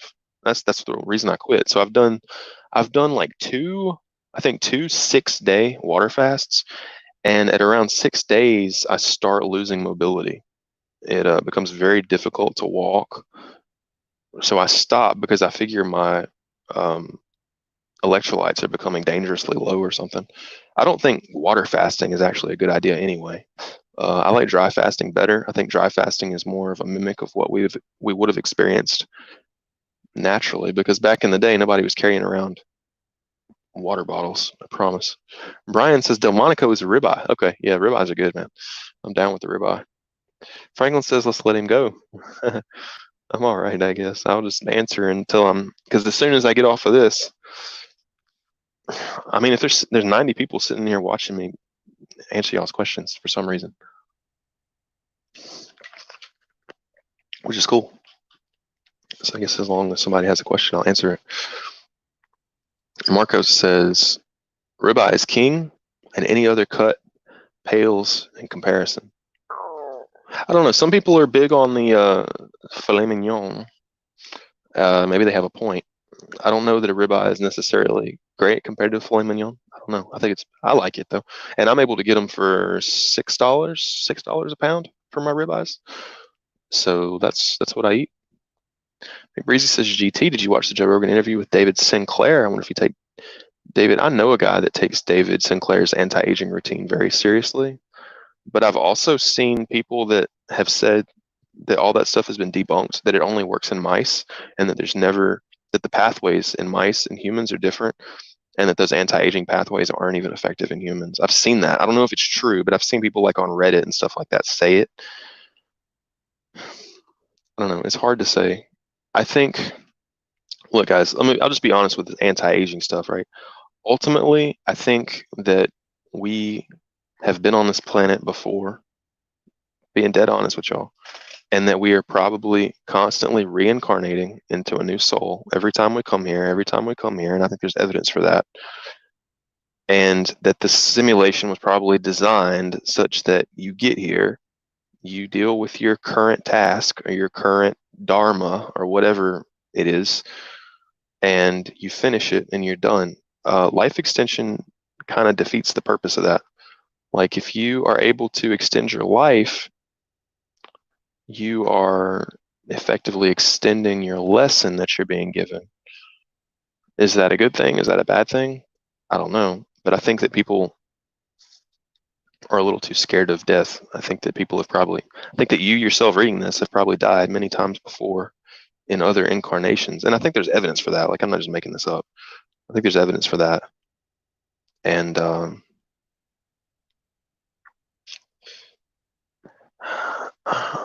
think there's a reason why the elite do not care about life extension. You notice they don't seem to care that much. They just die. Why? Because they have the knowledge that we don't have about what this reality really is. There's a reason that they're not trying to live longer. They're probably, it's possible that maybe they found a way to tap into the quote unquote Akashic records, which is supposedly where all memories are stored, so that once they reincarnate every time, somehow they're able to access their past memories. I don't know. That would make life extension, if you were able to okay, let's assume that the reincarnation thing is true, right? If it were true, if you could get all your memories back from a previous life, it would make life extension irrelevant. Is that why the elite don't actually put any money towards life extension at all? Maybe. There's a reason. There's a reason they don't care, y'all. You got the most ultra rich people on the planet. I think aside from Peter Thiel. Peter Thiel is like the vampire guy that drinks blood and stuff. He drinks babies' blood or kids' blood so that he can remain younger, which probably works. Aside from him, I don't see the elite doing anything to make themselves live longer. They're all aging really badly. Look at George Soros. He looks like garbage. They don't seem to care that much. Why? Probably because they understand that there's a lot more to this existence than physical bodies. Materialists are stuck in this mindset that they think all that there is to existence is material bodies. That's why they're stuck on life extension, is because they're terrified of losing that material body. They don't know any better. It's just a blinder's view. It's just a myopic view. So anyway, I guess life extension is cool. I hope they can get it to work. I just think that whoever, and I'm convinced that these bodies were designed by some entity, and if the reincarnation theory is true and everything, it seems likely that there are also, well, let me back up. There are redundancies in the human body, which I don't think can be evolved. I don't think you can evolve redundancies. So we have backup mechanisms in the body. So if something in your body fails, as long as it's not something catastrophic, there are often backup mechanisms in the body that can take over less efficiently, and it will make you tired if it does take over, because it's just not efficient, but they will keep you from dying. There are backup redundant mechanisms. If I had to guess, I would say the reason that we haven't solved aging is because there are probably backup mechanisms in place to ensure that aging always occurs. There are probably intermingling backup mechanisms and I'm not sure of how to explain it, but I would think that there are redundant systems that cause aging to some degree, if I had to guess. That's my theory. I think it's a multi-layered system, a multi-level system, and that people are going to have a much harder time extending lifespans than they know. It's a battle against entropy. Entropy is always occurring, and the only way that we really have to battle entropy is reproduction. So far, there are people that claim that reproduction doesn't even battle entropy. The guy that invented genetically modified organisms, the mechanism today called the gene gun, John Sanford, the guy that invented the gene gun, the system that we use to create GMOs. He's a geneticist, right? He knows more about genetics than anybody here watching this. He has said that even reproduction doesn't battle entropy, that we are always in a state of degeneration, and that ultimately all humans will reach a state in which their DNA has become so damaged that they will be unable to reproduce any longer. It will be like a children of men scenario. And eventually reproduction will halt. That is what the guy that invented GMOs believes that. You can't make this stuff up, y'all. The guy that invented GMOs believes that we will eventually enter catastrophic reproductive collapse because we are incurring more errors in our genome than we can properly repair per generation. And that there are a lot of deleterious errors that are being generated in our genome. So anyway, that's not my words. That's coming from the guy that invented GMOs, and he knows more about. So anyway, if that's the case, if that is the case, that somehow we are trending towards that type of environment, which is very, you got to be very skeptical of something like that. If that were happening, it seems like somebody would have been able to replicate it in fast breeding organisms like rabbits or mice or gerbils or something like that. So far, none of these organisms have actually reached catastrophic reproductive collapse, and you would expect that they would. But you see it in viruses all the time. This is the reason why viruses go away, is because they eventually incur so many negative mutations that they just collapse. That's why these things go away. That's why they don't persist. That's why we don't have these things that go on forever. That's why the flu goes away, is because it goes through catastrophic collapse eventually through deleterious mutations. So, and it's a bunch of what ifs. People can be biased. Even the inventor of GMOs can be biased. So anyway, long story short, I think that the life extension thing is a lot more complicated than it seems, and there may be backup mechanisms to ensure that we're not able to extend lifespans. I've heard Richard talk about before that we have to solve cancer, that we have to solve heart disease, that's all part of life extension. It doesn't matter if you solve cancer and you solve heart disease and you solve AIDS and you solve all the tumors and all these. You can solve every one of those, and your telomeres are still going to be getting shorter. Your telomeres are still going to be breaking down. Your DNA is going to break down. Even if you cure heart disease, even if you cure cancer, your DNA is still undergoing entropy, no matter what. So, yeah, I think it's a hard problem. But hey, it is what it is. I could probably talk about this for a while. Franklin says, what are your views on chicken? I don't eat it. Eggs don't do me too good either. I like eggs. I think eggs are probably better than chicken themselves, honestly. But I don't eat it. I like chicken. Collins, I don't like chicken. I like eggs, though. But I just don't eat them. I don't eat eggs. Colin, not anymore. Colin says, caught up on the stream. Appreciate your staking lessons, GT. Gracias. Thanks, Colin. I'm glad you watched, man. Day 43 OG says, hey, GT, were you keto adapted before going into the 6-day fast? No, I was not. I absolutely was not. I was a carber. Nope. Marco Sagis, where'd he go? Says, wait, where'd we go? I have both a fillet and a rib. Both many times. Fillet is for people that don't like a lot of fat. But I love fat on a ribeye. Oh, me too, man. My brother won't eat the fat on a ribeye, and I'm like, how can you not eat fat on a ribeye? Like, what's wrong? You okay? Brad Anderson says you are extending your life when you have children. Exactly. That is the life extension program that we have that works. Is having children. If you are, and that's what the elite do. The elite are very serious about their children and their bloodlines.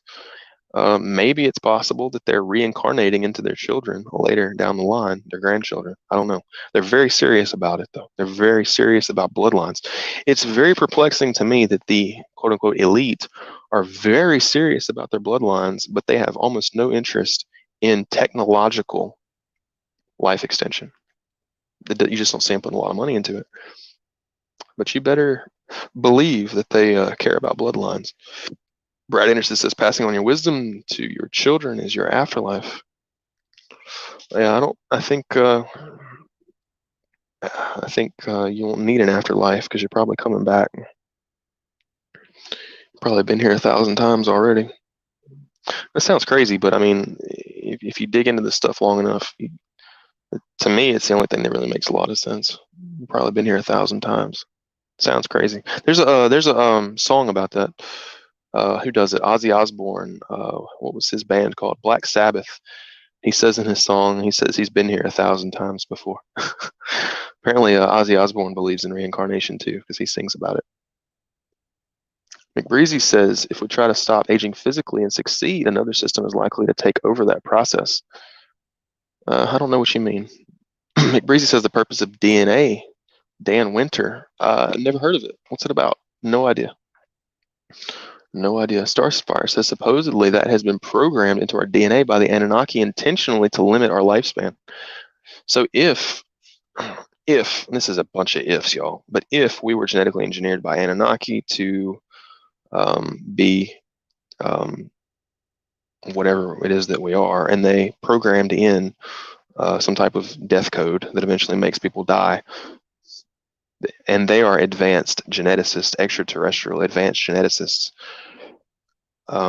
it may be weaved so deeply into our operating system, that is DNA, that it may not be something that can be undone. I tend to assume that that's the case. I think that it's probably wound so deeply into our beings, the act of aging, that it's going to be quite something to be able to counteract that. I may be wrong, though. I may not have any idea what I'm talking about. Very possible. McBreezy says this is also on Twitter, though. I'll pose a question to you. If you could know the absolute and total truth to one question, then what would you ask? The absolute and total truth to one question. What would you ask? It's a hard question. There's a lot of things you say that you might want to know the answer to. Like somebody would say, "Oh, I would want to know how long I live, when I die." Do you actually want to know when you die? Do you want to know the day, the hour, and the minute? Would that not be a curse? Would that not be a hex being put on you because you would always look forward to that day forever and ever?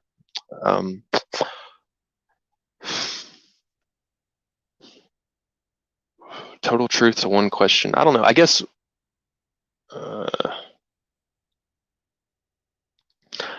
it would be interesting to know. I'm not going to answer that. There's too many possibilities. I guess if I wanted to know that, I would want to know when Hex moons, what day Hex starts pumping. There we go. That's what I want to know. I want to know when Hex starts pumping.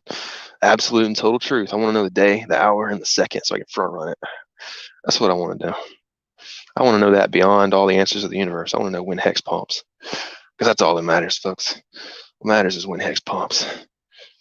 Funky Fresh says some creatures in nature can theoretically live forever. Yeah, the Hydra can live forever.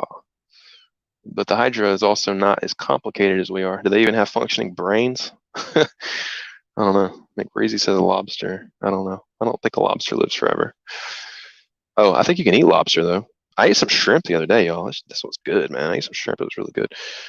Y'all, I wish I was on D Live, though, so we could be playing with all the GIFs and stuff over there. I need to get my laptop going. I'll have to do that. I could get my laptop going. I've got power running right now. Frankie Fresh says, I remember something about a jellyfish. Yeah, I remember something about that too. Marco says, if my aunt had, I'm not reading that. This is a show for children.